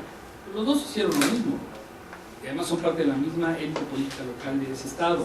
Entonces, aquí el tema es, no solo no es fallido el Estado, es muy exitoso el Estado. Cuando tiene un objetivo el Estado funciona muy bien. El aparato lubrica el crimen organizado. Entonces, decir, se tiene que reformar el Estado, se tiene que decir, yo no quiero que ese Estado funcione para actividades criminales. Pero no se quiso hacer en el gobierno de Calderón. La guerra era limitada solo a la organización criminal. Por eso es Kingpin Strategy hacia las organizaciones criminales de forma estrecha. No se quiso ampliar el concepto de organización criminal a los lavadores de dinero y a los políticos. Entonces, por eso falla la guerra y por eso hay guerra fallida. No hay guerra fallida. La guerra se hizo la estrategia mal hecha. Si hubiera habido una estrategia completa, la guerra no hubiera sido fallida. En muchos países la estrategia contra el crimen organizado ha sido dura, con militares, y ya ha sido exitosa. Aquí es porque no se integralizó la guerra. Y también en México la debilidad de la evolución institucional del Estado, que no quiere decir que sea Estado fallido, sino es una debilidad de unas instituciones que crecen más que otras, se maduran más que otras, y simplemente ni siquiera maduran. Por ejemplo, la inmadurez de la evolución profesional de la estructura judicial, de las estructuras policiales locales, que quiere decir las deficiencias tremendas del artículo 115 constitucional, que fue escrito hace 100 años para una revolución campesina. En México ya no hay ni revolución ni hay campesinos. Ese artículo no sirve para nada, que es el que le da autonomía al municipio libre y eso hace débiles a las policías. Pues eso ya no sirve para un México moderno, urbano, industrial y de población, con clase obrera, con clase media, con clase capitalista, todo lo que tiene. Entonces, el debate es, yo no coincido con su hipótesis del neoliberalismo, ya se lo había comentado a Roberto. Creo que el neoliberalismo no tiene nada que ver, tiene que ver cómo se aplica el neoliberalismo y las debilidades para aplicar bien el neoliberalismo. El concepto de guerra fallida hay que verlo más íntegro. ¿Por qué falló la guerra? No es que porque si se dice que la guerra falló, es decir que hay que levantar el estado de guerra. Y entonces ahí vienen las hipótesis del secretario de la Defensa Nacional. Dice, yo los invito a ver la película Un día sin mexicanos en Estados Unidos y hagamos el paralelo mexicano, un día sin militares. Y al otro día va a haber las gentes, las masas de gentes pidiéndole a los militares regresen porque se generaría una anarquía de seguridad ciudadana. Y es porque el ejército no puede ser solo el pilar de la guerra, eso es otra cosa, tiene que haber una integralidad en la guerra. Pero decir falló la guerra y por eso ya no tiene que haber guerra, quiere decir darles a los narcos en bandeja de plata del país y a sus asociados, los narcopolíticos que los protegen y los narcoempresarios que los protegen.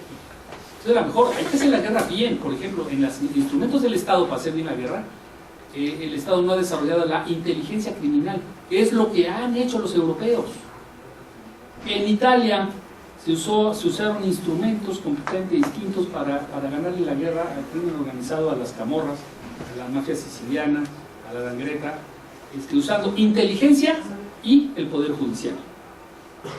En los años 80 y 90 murieron más de 30 jueces asesinados. ¿Por qué? Porque estaban haciendo bien la guerra. Fueron objetivos de las organizaciones criminales. Y el Estado italiano desarrolló uno de los sistemas de inteligencia contra el crimen organizado más desarrollado del mundo y ha sido exitoso. No pudieron tocar varias estructuras. Por ejemplo, el vínculo bancos del Vaticano con el lavado de dinero. No lo pudieron tocar. Ahí sí eso ya es intocable.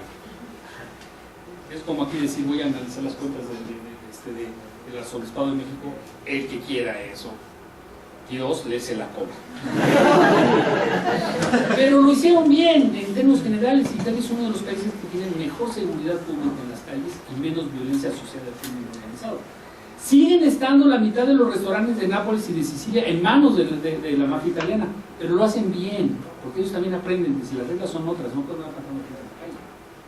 No puedo estar metiendo a todos los jovencitos actividades criminales de los a vender en las calles, ni marihuana de Marruecos, ni marihuana de Turquía, ni marihuana de Egipto.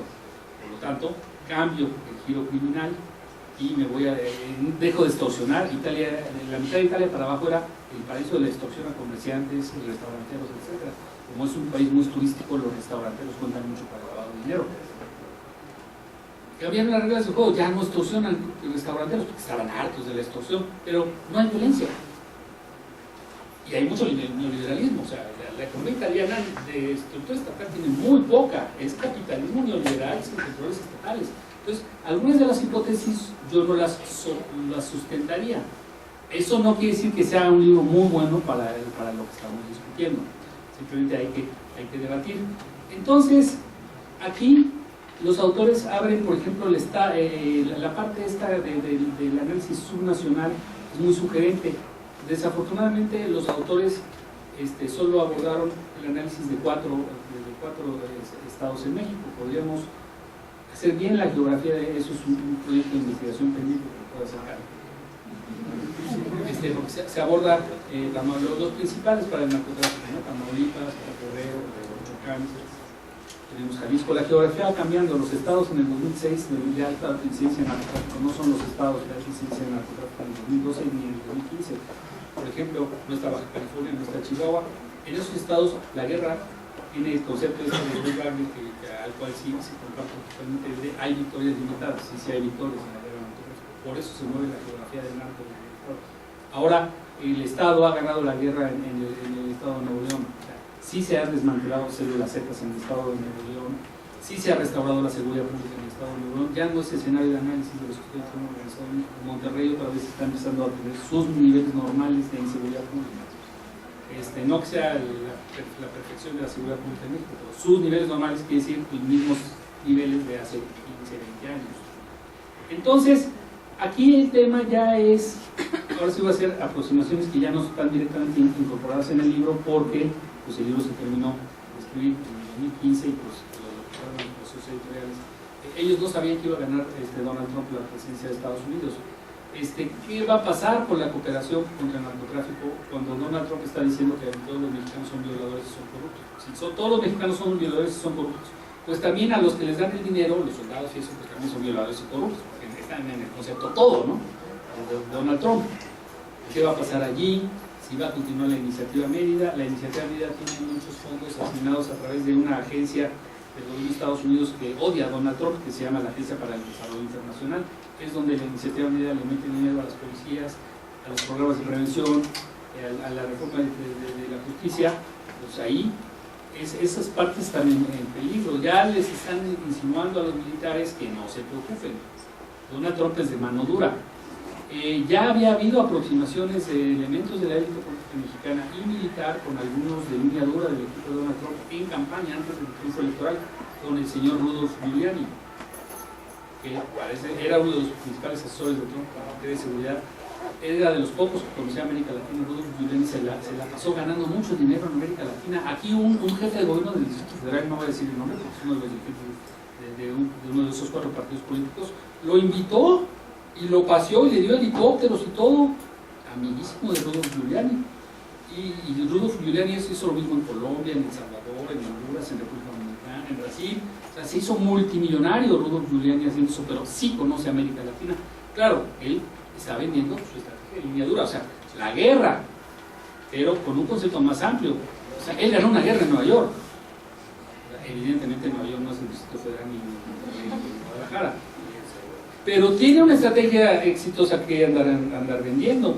A lo mejor el producto no se puede vender bien porque las condiciones del mercado, o sea, son otros los consumidores, pero bueno, el señor hace eso y tiene mucho dinero para contratar asesores y ahora va a disponer de una estructura de gobierno especialista en conocer bien los países, porque los funcionarios del gobierno de Estados Unidos involucrados en asistencias internacionales, programas de asistencia internacional, por ejemplo, en el tema de seguridad militar, conocen muy bien los países. Eso, que ni qué. Entonces, el debate de la guerra fallida, yo no creo que la guerra haya sido fallida, yo creo que la guerra fue incompleta. Yo no creo que es la pobreza el condicionante de la violencia. Yo sí creo que en el binomio corrupción-cultura, pero solo restringido a quien se beneficia, o sea, un segmento de la élite política. Evidentemente, por ejemplo, en esta universidad ese binomio no funciona. La élite universitaria no forma parte de esas complicidades para ahorrarse el presupuesto descaradamente. O sea, aquí este lápiz, si me lo llevo a mi casa no pasa nada porque yo también trabajo para la universidad de sábado y domingo, pero si me robo más allá de este lápiz seguramente voy a tener problemas. Entonces, estamos en un segmento limpio del Estado mexicano. Esto es del Estado, no del gobierno, porque es autónomo, pero sí es del Estado. El Politécnico igual, y muchas instituciones muy bien, funcionando muy bien en nuestro país. Entonces, sí hay una élite política que tiene metido el gen de la corrupción asociada a la cultura, asociado a cómo conducir el liderazgo del gobierno. Y sí lo hay, no hay que negarlo, sí lo hay. Lo dijo el máximo la máxima autoridad política del país. ¿Por qué negarlo? Por algo lo está diciendo. Solo que no son todos los mexicanos los que participan de esa hipótesis, son solo los que se benefician de esa hipótesis, pero no hay que negarla. Uno de los problemas del sistema educativo nacional es que no les están enseñando ética a los estudiantes. Una cosa es darles civismo, o sea, que respeten a la bandera, y otra cosa es ética personal para vivir en la sociedad. Entonces sí hay ese binomio funcionando. Yo soy de los que cree que hay que destruir instituciones para construir instituciones sanas, entre ellas algunos sindicatos, no dije todos, algunos, el de Pemex, el de Educación, hay que destruirlos. Son parte de esa lógica de cultura y corrupción. Que dicen, se están robando la gasolina, los Zetas se están robando la gasolina. ¿Y a poco un Zeta fue al Walmart con un taladro y le hizo un hoyo al tubo para robarse la gasolina con una aspiradora y se la mete al camión? No. Ahí hay que saber cuándo pasa la gasolina por las líneas de comunicación. Tienen el equipo, o hay que tener infiltrado el know-how de cuando abren la llave. Y tienen el equipo para perforar líneas de transporte de gasolina. Y eso es el sindicato. No es un Zeta ingenioso con un taladro. Esa es la verdad, y además así te lo dicen todos. Así lo dice el ejército cuando anda cerrando fugas. Dice, esto lo hicieron con equipo que solo tiene Pemex. Entonces, ¿y quién maneja esos equipos en Pemex? Pues los trabajadores. A menos que el director general de Pemex le haya dado la orden a los trabajadores para hacer eso, que eso no lo creo. Entonces, no hay guerra fallida, hay guerra incompleta, desde mi punto de vista. No hay neoliberalismo y pobreza vinculado a la violencia estructural. En muchos países donde hay neoliberalismo no hay niveles de violencia en México. La India es un país que tiene una economía súper neoliberal y es súper pacífico. Todos andan en la onda filosófica del Dalai Lama. Entonces, y la pobreza es mucho más fuerte en México. Bolivia es un país mucho más pobre que México. Es el paso de la cocaína de Colombia a Brasil. Y los niveles de seguridad ciudadana en Bolivia son impecablemente bien altos, no hay violencia, no hay homicidios, no hay nada. País latinoamericano. Entonces, y es país de tránsito igual que México, porque de Brasil y Argentina sale esa cocaína para África Occidental y de ahí sale para Europa. Entonces, el neoliberalismo desde mi punto de vista tenemos que descartarlo como hipótesis. La pobreza de la población vinculada, que por eso salen narcos, son pobres. Esa es la teoría del Chapo, cuando hace historias de su vida dice, es que yo era bien pobre de chiquito, ya mi mamá no me pudo inscribir en la escuela en el 5º año de la primaria, y por eso esta actividad pues sí me dio dinero, ¿no? La culpa la tiene la SEP, el país, la pobreza, no había industriales, y los agricultores eran mala onda y no me contrataron de chiquito, y por eso soy narco. Esa teoría del Chapo es autojustificatoria, una actividad criminal. No es válido adjudicarle a los pobres el potencial para ser narcos. Eso es un crimen conceptual. Pero eso creo yo. Otros creen que el neoliberalismo es fuente de todos los males. Pero en todo caso, entre colegas son discusiones teóricas que hay que elevar a... Porque bueno, de los analistas de la violencia, el homicidio y el crimen, México está dividido. La mitad cree en la hipótesis de la pobreza y la mitad dice no. Son las instituciones, Carlos es de los que están en la parte de los institucionalistas. Pero también le doy cierto crédito. Se vale. Ahora, aquí hay otro correlato. Los estados más ricos de México, los más industrializados, donde hay menos pobres, donde hay más obreros, con el salario legal, que pagan, están en el seguro social, eso, es donde hay más narcos, entonces tampoco aplica esa ecuación, ¿no? El estado, uno de los estados con la agricultura más rica de México, Michoacán, antes no había narco, después hubo narco, una destrucción institucional, y no digo qué partido gobernó ese estado donde se produjo esa destrucción institucional. Hay un estado donde el tema cultura, violencia, se puede parecer a Colombia, es Guerrero. En Colombia, antes de la guerra al narcotráfico de Calderón, Guerrero ya era violento. Fue violento durante la guerra al narcotráfico de Calderón, y yo les puedo asegurar que si ya no hubiera venta de cocaína en Estados Unidos, seguiría siendo violento. Si ya no hubiera venta de heroína en Estados Unidos, seguiría siendo violento. Algo pasa con Colombia, es un estado colombianizado, digamos así. No es todo México, por supuesto, porque por ejemplo los indígenas mayas en Yucatán, en Chiapas, son bien pacíficos. Chiapas, la península de Yucatán, etc. Hay narcotráfico en Cancún. Las dos ciudades donde más venta de cocaína hay en las calles en México son Tijuana y Cancún. Pero es para venta para turistas no se consume por la población mexicana y casi no hay violencia. Entonces la ecuación hay que pasar a los detalles locales para hacer las hipótesis. Pero en todo caso son debates que están abiertos. De todos modos, el libro se lo recomiendo. Estos libros que son comerciales no se consiguen en la web de forma libre.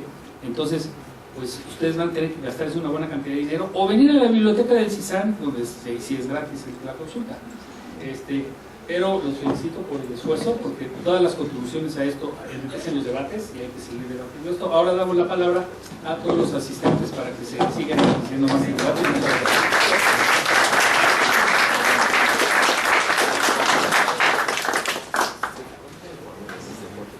¿Sí te identificas? Hola, buenas tardes. Soy Roberto Carreón, trabajo para Microsoft. Y una pregunta. Estamos hablando, por ejemplo, de iniciativa media, ¿no? Y de 4 pilares en sí. Pero estamos hablando entonces hasta cierto punto de una corresponsabilidad compartida. En este aspecto, ¿qué dificultades o qué problemas ha causado toda la violencia que se generó durante el sexenio de Felipe Calderón y Peña Nieto para Estados Unidos? Hacemos una ronda de 3 o 4. Vamos a tratar de que sean los autores del libro. Si Carlos quiere hacer algún comentario, alguna de las respuestas que son el día de hoy, que ellos son los protagonistas principales. ¿Alguna otra pregunta? ¿Comentario? Sí, César. Sí, bueno, César Alarcón, doctorado en Ciencias Políticas y Sociales, de aquí de la UNAM. Me parece muy interesante el retrato que ustedes hacen. Yo nada más voy a hacer 3 preguntas breves, concisas. Lo primero es, dentro de lo que mostraron en las laminillas, era notable que una dinámica de reproducción del número de organización. Esto es, se puede establecer con base en el trabajo que ustedes desarrollaron una tipología de las organizaciones. Es decir, hay una reconfiguración organizacional de cada uno de los grupos. ¿De qué se trata en términos de lo que ustedes han podido identificar en cada uno de los estudios de caso? Primer punto. Segundo punto, se habla mucho de la responsabilidad del Kingpin Strategy y me parece como una hipótesis que se sostiene, pero hay otra parte de la hipótesis que sería interesante mirar, que sería la dinámica de la disputa interorganizacional, interorganizacional, más allá de la Kingpin Strategy, y me parece que también ese es un punto que sería interesante empezar a trabajar respecto a lo que ustedes vieron. Bueno, lo del rol del Estado y el régimen de gobernabilidad, podemos hablar, o sea, es claro que no hay una dinámica, o bueno, conceptualmente, y sí recuerdo mucho lo que se estableció en la mesa, no podemos hablar necesariamente de una dinámica de Estado fallido, pero hay otras propuestas teóricas que pueden ayudar a esto. Una de las que a mí me ha servido mucho, digamos, en términos de trabajo, es lo que se ha hecho en Colombia de hablar de colapso parcial del Estado. Es decir, un colapso de distintos tipos de funciones que son atribuibles al Estado y que eventualmente en la dinámica de la interacción del día a día es posible identificar dinámicas de interrupción organizacional dentro de la estructura estatal. Gracias. ¿Alguna otra pregunta? Y damos una ronda de respuestas primeras. Buenas tardes, soy Daniel, soy politólogo. Ya que mencionaron palabras como militares, guerra, y actualmente se discute en el Congreso una iniciativa para facultar a las Fuerzas Armadas a actuar de manera más integrada en el combate al narcotráfico. ¿Cuáles opiniones al respecto? ¿Es necesario esa ley, una ley reglamentaria, una ley que faculte al ejército? Y también respecto a la ley reglamentaria del artículo 29 que está en la congeladora, pero de acuerdo al transitorio constitucional en la reforma sobre derechos humanos de 2011, se debió de haber establecido 150 días después de esa reforma, que cree que sea necesario ya sacarlo para que en contextos de violencia como los presentados en el cerco en donde murieron varios militares, establezca una suspensión de ¿Garantías? Ok, entonces vamos a salir a las respuestas aquí están nuestros colegas. Si tú quieres, Carlos. Sí, les voy a pedir que sean concisos y permitir más diálogo con los participantes. Claro, me parece muy interesante las preguntas. Me parece muy interesante. Algunos comentarios. Creo que el punto del libro es, hay muchos factores. No es fácil, no solamente hay una cosa y después estamos hablando de X y variables independientes y dependientes.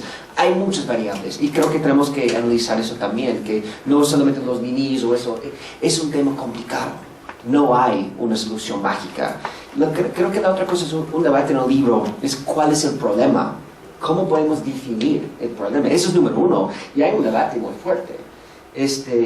Por ejemplo, si queremos saber la solución, ¿qué es lo que tenemos que hacer? Primero tenemos que saber cuál es el problema. Hay algunas personas, particularmente en Estados Unidos y en América Latina, que han escrito mucho sobre la guerra. Que no es una guerra, es un problema de salud pública. Y hablamos un poco, es un debate que estoy diciendo, es más o menos como, hay un debate muy fuerte sobre eso, cuál es el problema. Hay narcotráfico siempre y cuando haya demanda. Entonces, hablamos un poco sobre ese debate de legalización, de despenalización, de todo eso. Es un tema global. No solamente en México, podemos hablar sobre el consumo de cocaína en Brasil, podemos hablar sobre el consumo de cocaína en Argentina, en Chile, en Europa, en todo el mundo. Obama, de hecho, dijo que ya la guerra contra el narcotráfico se acabó en 2009. Y nosotros lo que estamos diciendo es las estrategias son iguales.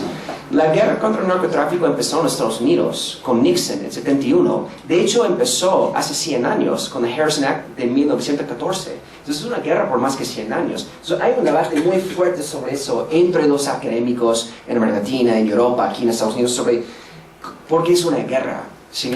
Si estamos hablando sobre mercados, también podemos hablar sobre salud pública y muchas cosas. Un debate podemos hablar por 20 horas sobre eso. Yo creo que el discurso de Obama ha cambiado sobre la guerra contra el narcotráfico, igual con la guerra contra el terrorismo, ¿sí? Y con Trump lo que él está diciendo es la mano dura, ¿sí? Entonces hay un debate sobre la guerra y el discurso y cuál es el problema. Y analizamos eso un poco en el libro. Yo creo que unas preguntas sobre la iniciativa Mérida. Creo que qué es lo que vamos a ver ahorita y analizamos un poco cuáles son los objetivos y cómo podemos definir éxito y cuál es el problema. Obama y Peña Nieto han hablado mucho sobre reformas en el sistema penitenciario, reformas a la policía, pero al final de cuentas lo que nosotros estamos analizando no hemos visto tanto dinero. La pregunta es, el Congreso en Estados Unidos juega un papel muy importante. Ellos tienen que aprobar la iniciativa Mérida, no el presidente. Hay muchas personas que piensan que el presidente de Estados Unidos es como el rey o un dictador. El Congreso tiene un montón de poder y pueden frenar a Trump o Clinton o quien sea. Entonces tenemos que ver qué es lo que ellos van a hacer y analizamos un poco hay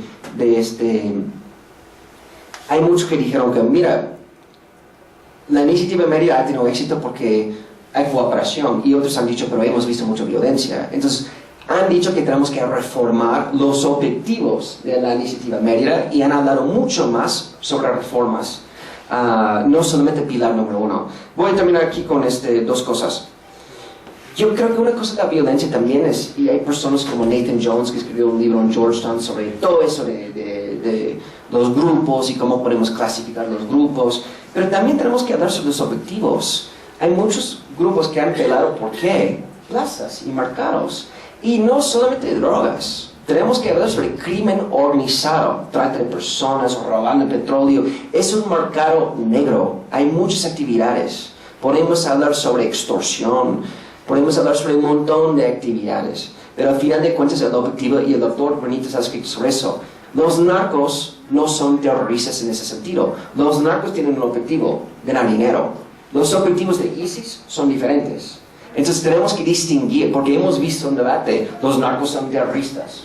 Podemos tener este debate por 1000 horas, pero mi punto es, los objetivos son diferentes. Ganar dinero, ¿sí? Y yo creo que analizamos, voy a terminar con eso, analizamos en el libro el Estado, particularmente en Guerrero, y hablamos cuál es el objetivo del Estado. Y analizamos las autodefensas, que hay personas que están diciendo, mira, el Estado no está haciendo lo que tiene que hacer. Por eso hemos visto autodefensas y Peña Nieto no sabía qué es lo que tenemos que hacer con ellos. Son vigilantes, son ilegales, son legales, ¿qué es lo que tenemos que hacer? Y analizamos eso igual en Michoacán. y la relación entre el crimen organizado, entre el Estado, entre personas como el gobernador, como Roberto mencionó. Pero yo creo que voy a terminar acá. Bueno, muchas gracias por sus preguntas, sus comentarios.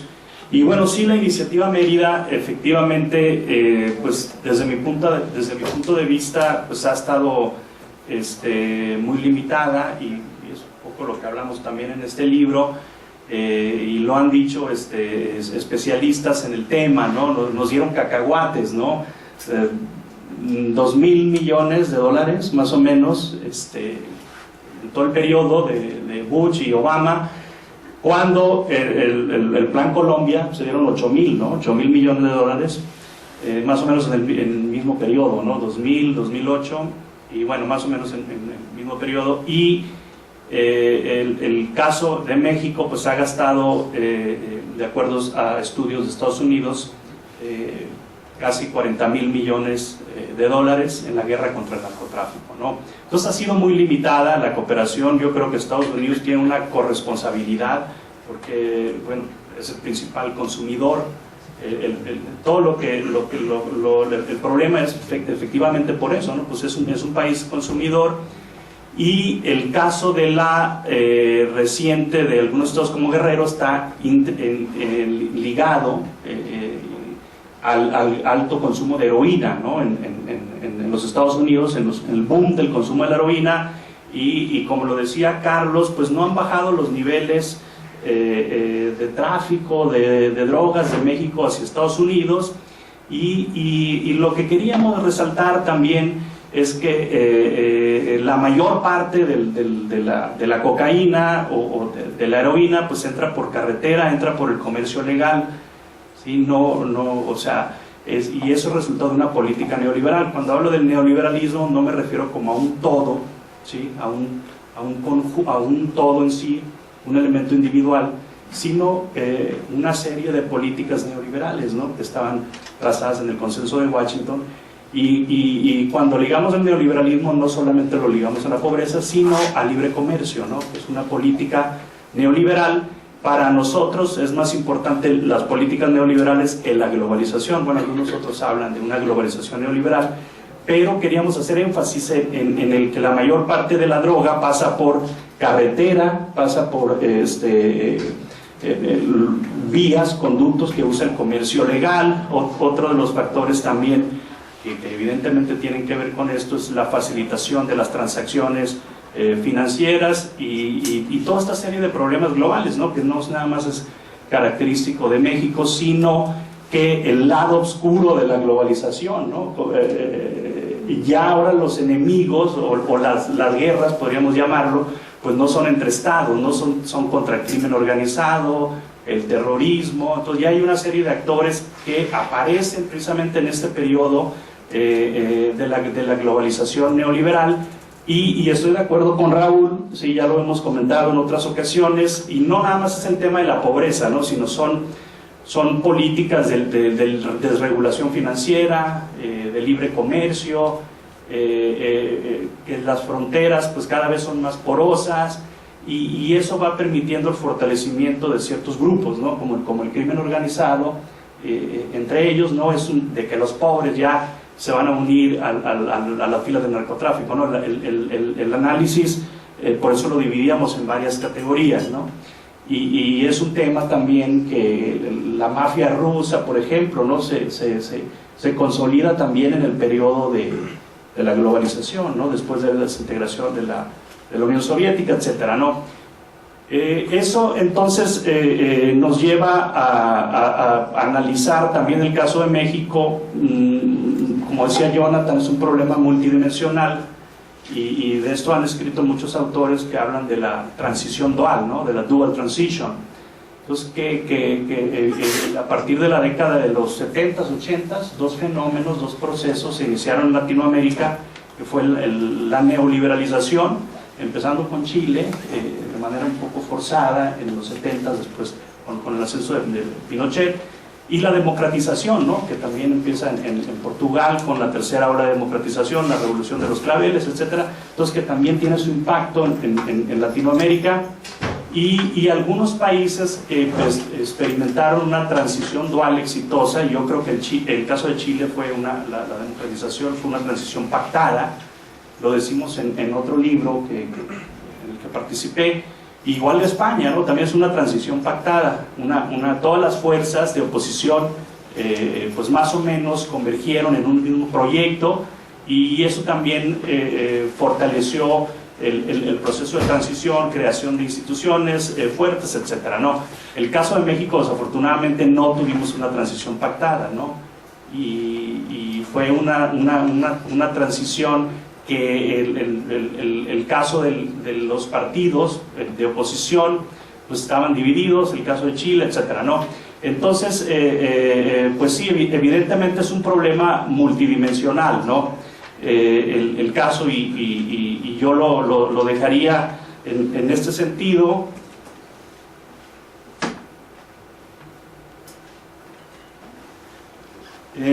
Y bueno, sí, desafortunadamente no hacemos el análisis, como dice César, de ver cómo funcionan estas estructuras criminales, ¿no? Estos que algunos dicen, bueno, no son cárteles, ¿no? Como diría Luis Astorga, que está un poco en contra de clasificar a todos como con la misma etiqueta, ¿no? Y evidentemente no es lo mismo el cártel de Sinaloa, los Zetas, etcétera, ¿no? El cártel del Golfo. Entonces hay una diferencia entre el funcionamiento de cada uno de estos. Lo que nosotros partimos, por ejemplo, es que muchas de estas estructuras que funcionaban en ciertas áreas del país pues se han fragmentado, ¿no? El caso de cómo surge el cártel de Jalisco Nueva Generación, que es a partir de esta estrategia, cuando que más o menos estaba en la misma lógica del cártel de Sinaloa, y cuando aniquilan a Ignacio Nacho Coronel el 2010, y más o menos se va juntando con como lo explicaba Carlos en otra conversación que tuvimos en AMEI, con fracciones de la familia michoacana, etcétera, ¿no? Y estaban ahí también los amezcuas, entonces se fue juntando, pues se fue formando, pero a partir de la captura de estos capos, ¿no? Se habla de que son redes, ¿sí? De que son redes y que no funcionan en una organización jerárquica, ¿no? Una organización jerárquica, y que algunos grupos tienen cierta independencia y son células criminales que también dependen, ¿no? Pero bueno, hay un debate, como decía Jonathan, que hablaba de más de 48 organizaciones o células delictivas que identifica la PGR, ¿sí? Pero podríamos decir o sintetizar, como lo han hecho otros autores como Bruce Bagley, que pues tenemos alrededor de entre 12 o 13 o 15 organizaciones, ¿no? Sombrilla, y dentro de esas están esos 40 y tantos identificados por la PGR. Hay gente que dice que no existen los cárteles, ¿no? Pero yo les diría, ¿no? Si alguien se pone a vender droga en algún lugar, ¿sí? Obviamente no va a ser tan fácil, ¿no? Entonces sí hay un control, o sea, sí hay un control de los cárteles de territorios, ¿no? ¿Sí? Hay algunos teóricos, sobre todo, que hablan y que estudian de esto, que es una mentira, que no existen los cárteles de narcotráfico, ¿no? Pero yo les diría que evidentemente en algunos lugares pues no se puede llegar así, alguien que quiera vender droga y que compre y la venda en la calle, no se va a poder, ¿no? Porque ya hay también ciertos controles, ¿no? Y hay ciertos mapas de las rutas de narcotráfico. Y el caso de México pues vendría a ser más bien un país de destino, ¿no? de tránsito, más que un país de consumo, ¿no? Sí. Gracias, Roberto. Tenemos tiempo para una o dos preguntas más. ¿Quién quiere hacer alguna pregunta? Hasta el momento no se ha respondido sobre la pertenencia de la iniciativa sobre darle más facultades. Este tema todavía está en proceso, está en debate legislativo. Cuando el ejército ha intentado tener más facultades, por ejemplo, en el año 2007, el ejército pidió la aplicación del artículo 119 constitucional. El general Galván le pidió al presidente que se pidiera al Congreso la suspensión de garantías en Ciudad Juárez, el Congreso, ¿no? Entonces, es muy difícil opinar sobre algo que todavía no existe.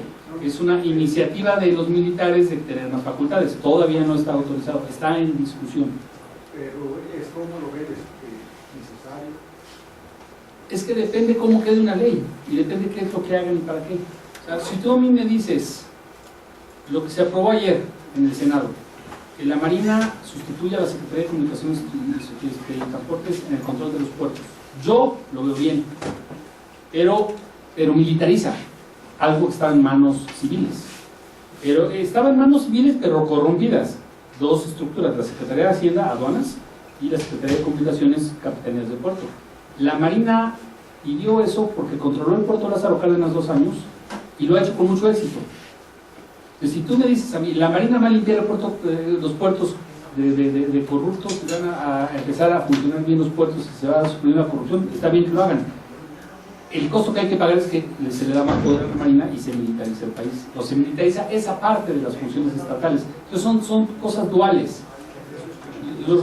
Y hay riesgo de que la Marina se corrompa, pero eso no lo sabemos porque eso fue ayer. No podemos saberlo. En Lázaro Cárdenas no se ha corrompido porque hay mucha vigilancia, pero no sabemos, eso es un puerto, pues si ya se trata de controlar 15, pues a lo mejor ya la cosa puede cambiar, pero no se puede especular sobre cosas que pueden no aprobarse. El Congreso mexicano nunca ha aprobado e implementado el artículo 129 constitucional de suspensión de garantías institucionales, excepto en la Guerra de los Cristeros por Plutarco Elías Calles. Nada más. Ni en la Segunda Guerra Mundial hubo suspensión de garantías o territorialización de estado de sitio. Entonces, es muy difícil que se autorice eso. Ahora, ¿quién se opuso en Ciudad Juárez? No fueron organizaciones de derechos humanos, nada, fueron los empresarios. ¿Por qué? Porque cerrar los puertos fronterizos al comercio de 11 de la noche a 5 de la mañana, imagínate el lío que se hace en las aduanas y en los transportes para el cruce de mercancías a Estados Unidos. En la principal aduana cerrar las 7 horas está muy complicado. Entonces, los empresarios son los que dijeron no. No fueron ONGs de derechos humanos, no fue el PRD, nadie. Los empresarios son los que se pusieron a eso. Entonces, es muy complicado. Tú dices, estado de sitio, voy a hacer retenes en carretera, separar todos los automóviles. Es muy difícil aplicar el artículo 129 constitucional. Yo digo 129. Lo hizo, repito, lo hizo el gobierno de Plutarco Elías Calles cuando apenas había uno que otro coche y carreteras, y era para ganarle la guerra a los cristeros en el Bajío, y solo fue en 3 estados. Entonces, es difícil pensar que eso se puede hacer en este momento. Pregunta, tú tienes una pregunta, ¿verdad? Bueno, buenas tardes. Soy Jimena, de la carrera de Relaciones Internacionales. Con respecto cuando el doctor Carlos habló sobre la ética que hay, también me surgió como la duda cuando habla de los narcotraficantes, pues son narcotraficantes y van a enseñar eso a sus hijos. También vemos, bueno, he visto durante la carrera que llegamos a debatir sobre la educación que los narcotraficantes le dan a veces a sus hijos, que no solo se enfocan en que aprendan el negocio, se podría decir el negocio familiar, sino que los mandan a estudiar a otros países y ellos aprenden a veces pues sí, otras profesiones y regresan a su núcleo, se puede decir, y desarrollan mejor el negocio. Entonces también me dio esa duda con respecto a lo del proyecto que dicen que tienen que, no nada más sobre una cabeza, sino los demás que designar redes, etc. Porque a veces estas organizaciones se hacen más fuertes gracias a este nuevo giro que se le da, ¿no? Porque realmente los hijos a veces superan hasta incluso a los padres, por eso mismo el ir hacia el papá pues no es como lo más conveniente, y a veces dicen que la familia no tiene mucho que ver porque fueron involucrados separadamente, cosas así que no termina pues sí, no termina con esta organización.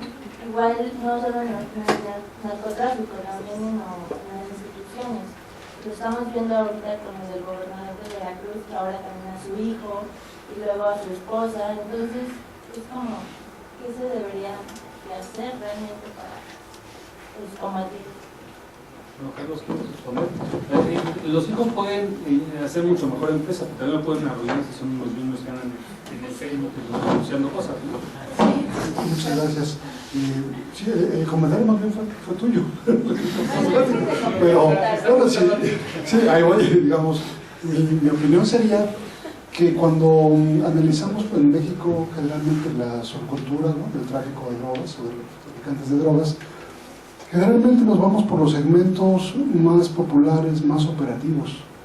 Yo les preguntaría a ustedes qué tan diferente es en términos de subcultura quien en Culiacán compra una camioneta y se la pasa paseándose con cierta prepotencia, y qué tanto se diferencia respecto a la subcultura del hijo de un político o un empresario que también va rodeado de guaruras en una camioneta probablemente igual de lujosa, probablemente con otro tipo de gusto. Pero es decir, lo que quiero decir con esto es, digamos que, y lo digo un poco con lo que comentaba ahorita Raúl, es decir, la subcultura que tienen ciertos sectores, que no son la totalidad en México, pero que sí existen ciertos sectores de élite y populares por igual en nuestro país, es un elemento, un caldo de cultivo muy favorable por el tipo de escenario que estamos viendo, de violencia, de corrupción, de impunidad.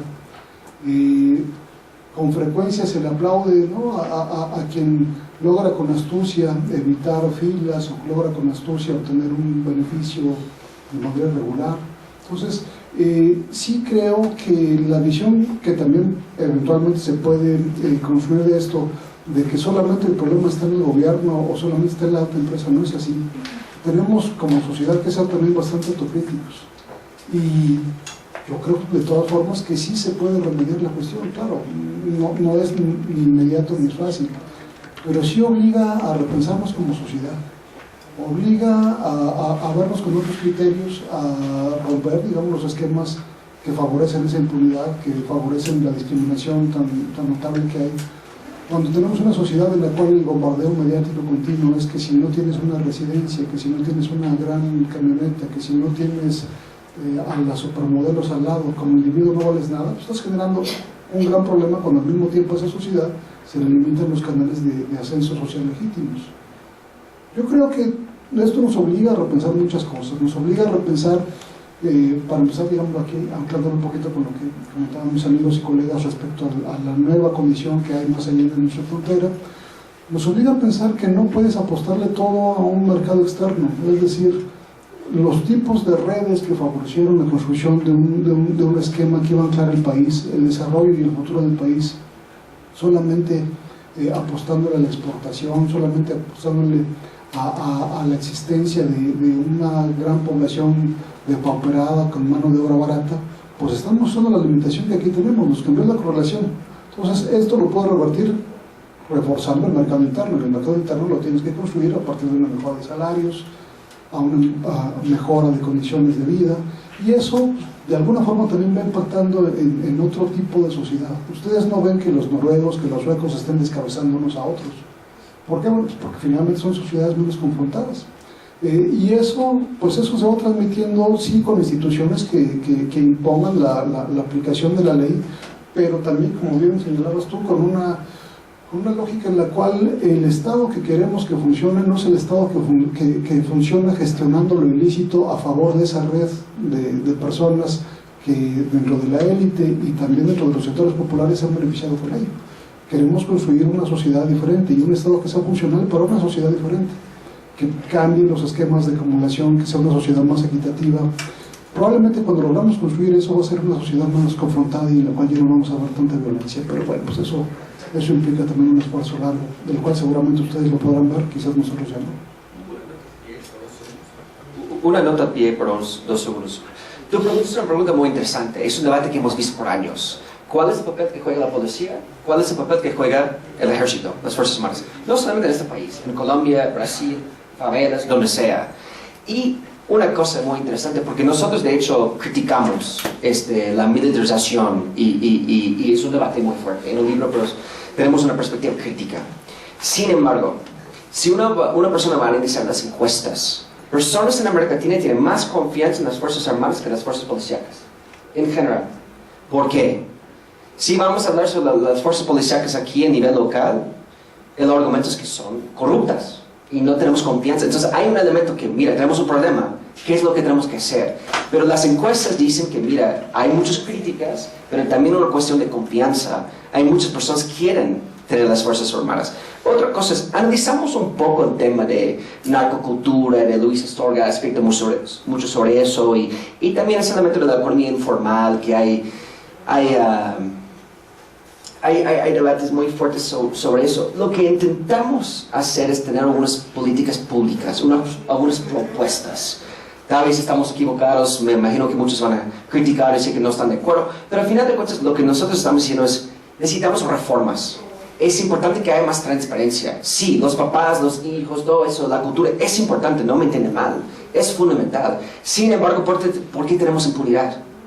¿Por qué no hay transparencia? ¿Por qué no hay rendición de cuentas? Es un problema institucional. En el tema de la cultura estamos diciendo que no es que los mexicanos son corruptos. Sí, hay algunos que sí. Y hay algunos gringos y en todos lados del mundo hay corrupción donde sea, en cualquier lugar. Pero nosotros lo que estamos diciendo en el último capítulo es necesitamos reformas institucionales, no solamente en el Estado, no solamente en la cárcel, no solamente en la policía, pero en muchos lugares. Y no es fácil, es un tema complicado, pero al final de cuentas la propuesta es reformas institucionales. Y lo que estamos diciendo es hay más corrupción a nivel local. Claro que sí hay, porque hay menos transparencia, hay menos rendición de cuentas, y por eso hemos visto lo que ha pasado en Michoacán, Guerrero, todo eso. Y eso es lo que estamos intentando en términos de las políticas públicas. Sí, yo creo que también las familias, por ejemplo, en el libro del siglo de las drogas, ¿no?, de Luis Astorga, habla de un grupo de familia, ¿no?, como el tema del narcotráfico se perpetuaba a los hijos, etcétera, ¿no? Entonces, lo que decía Jimena también es muy importante, ¿no? Y no era que decía alguien, no, pues yo quiero ser narco, ¿no? Ya te metes había algo ahí como que ciertos grupos ahí, ciertas familias, sobre todo en la sierra, ¿no? En la sierra, en el Triángulo Dorado, y ya después esto pues se fue ampliando más. Son múltiples cambios los que necesitan, pero no hay cambio que se pueda consolidar sin instituciones. Bueno, les agradecemos mucho su presencia a todos a nombre del Centro de Investigación sobre la Muerte. Muchas gracias y buen fin de año.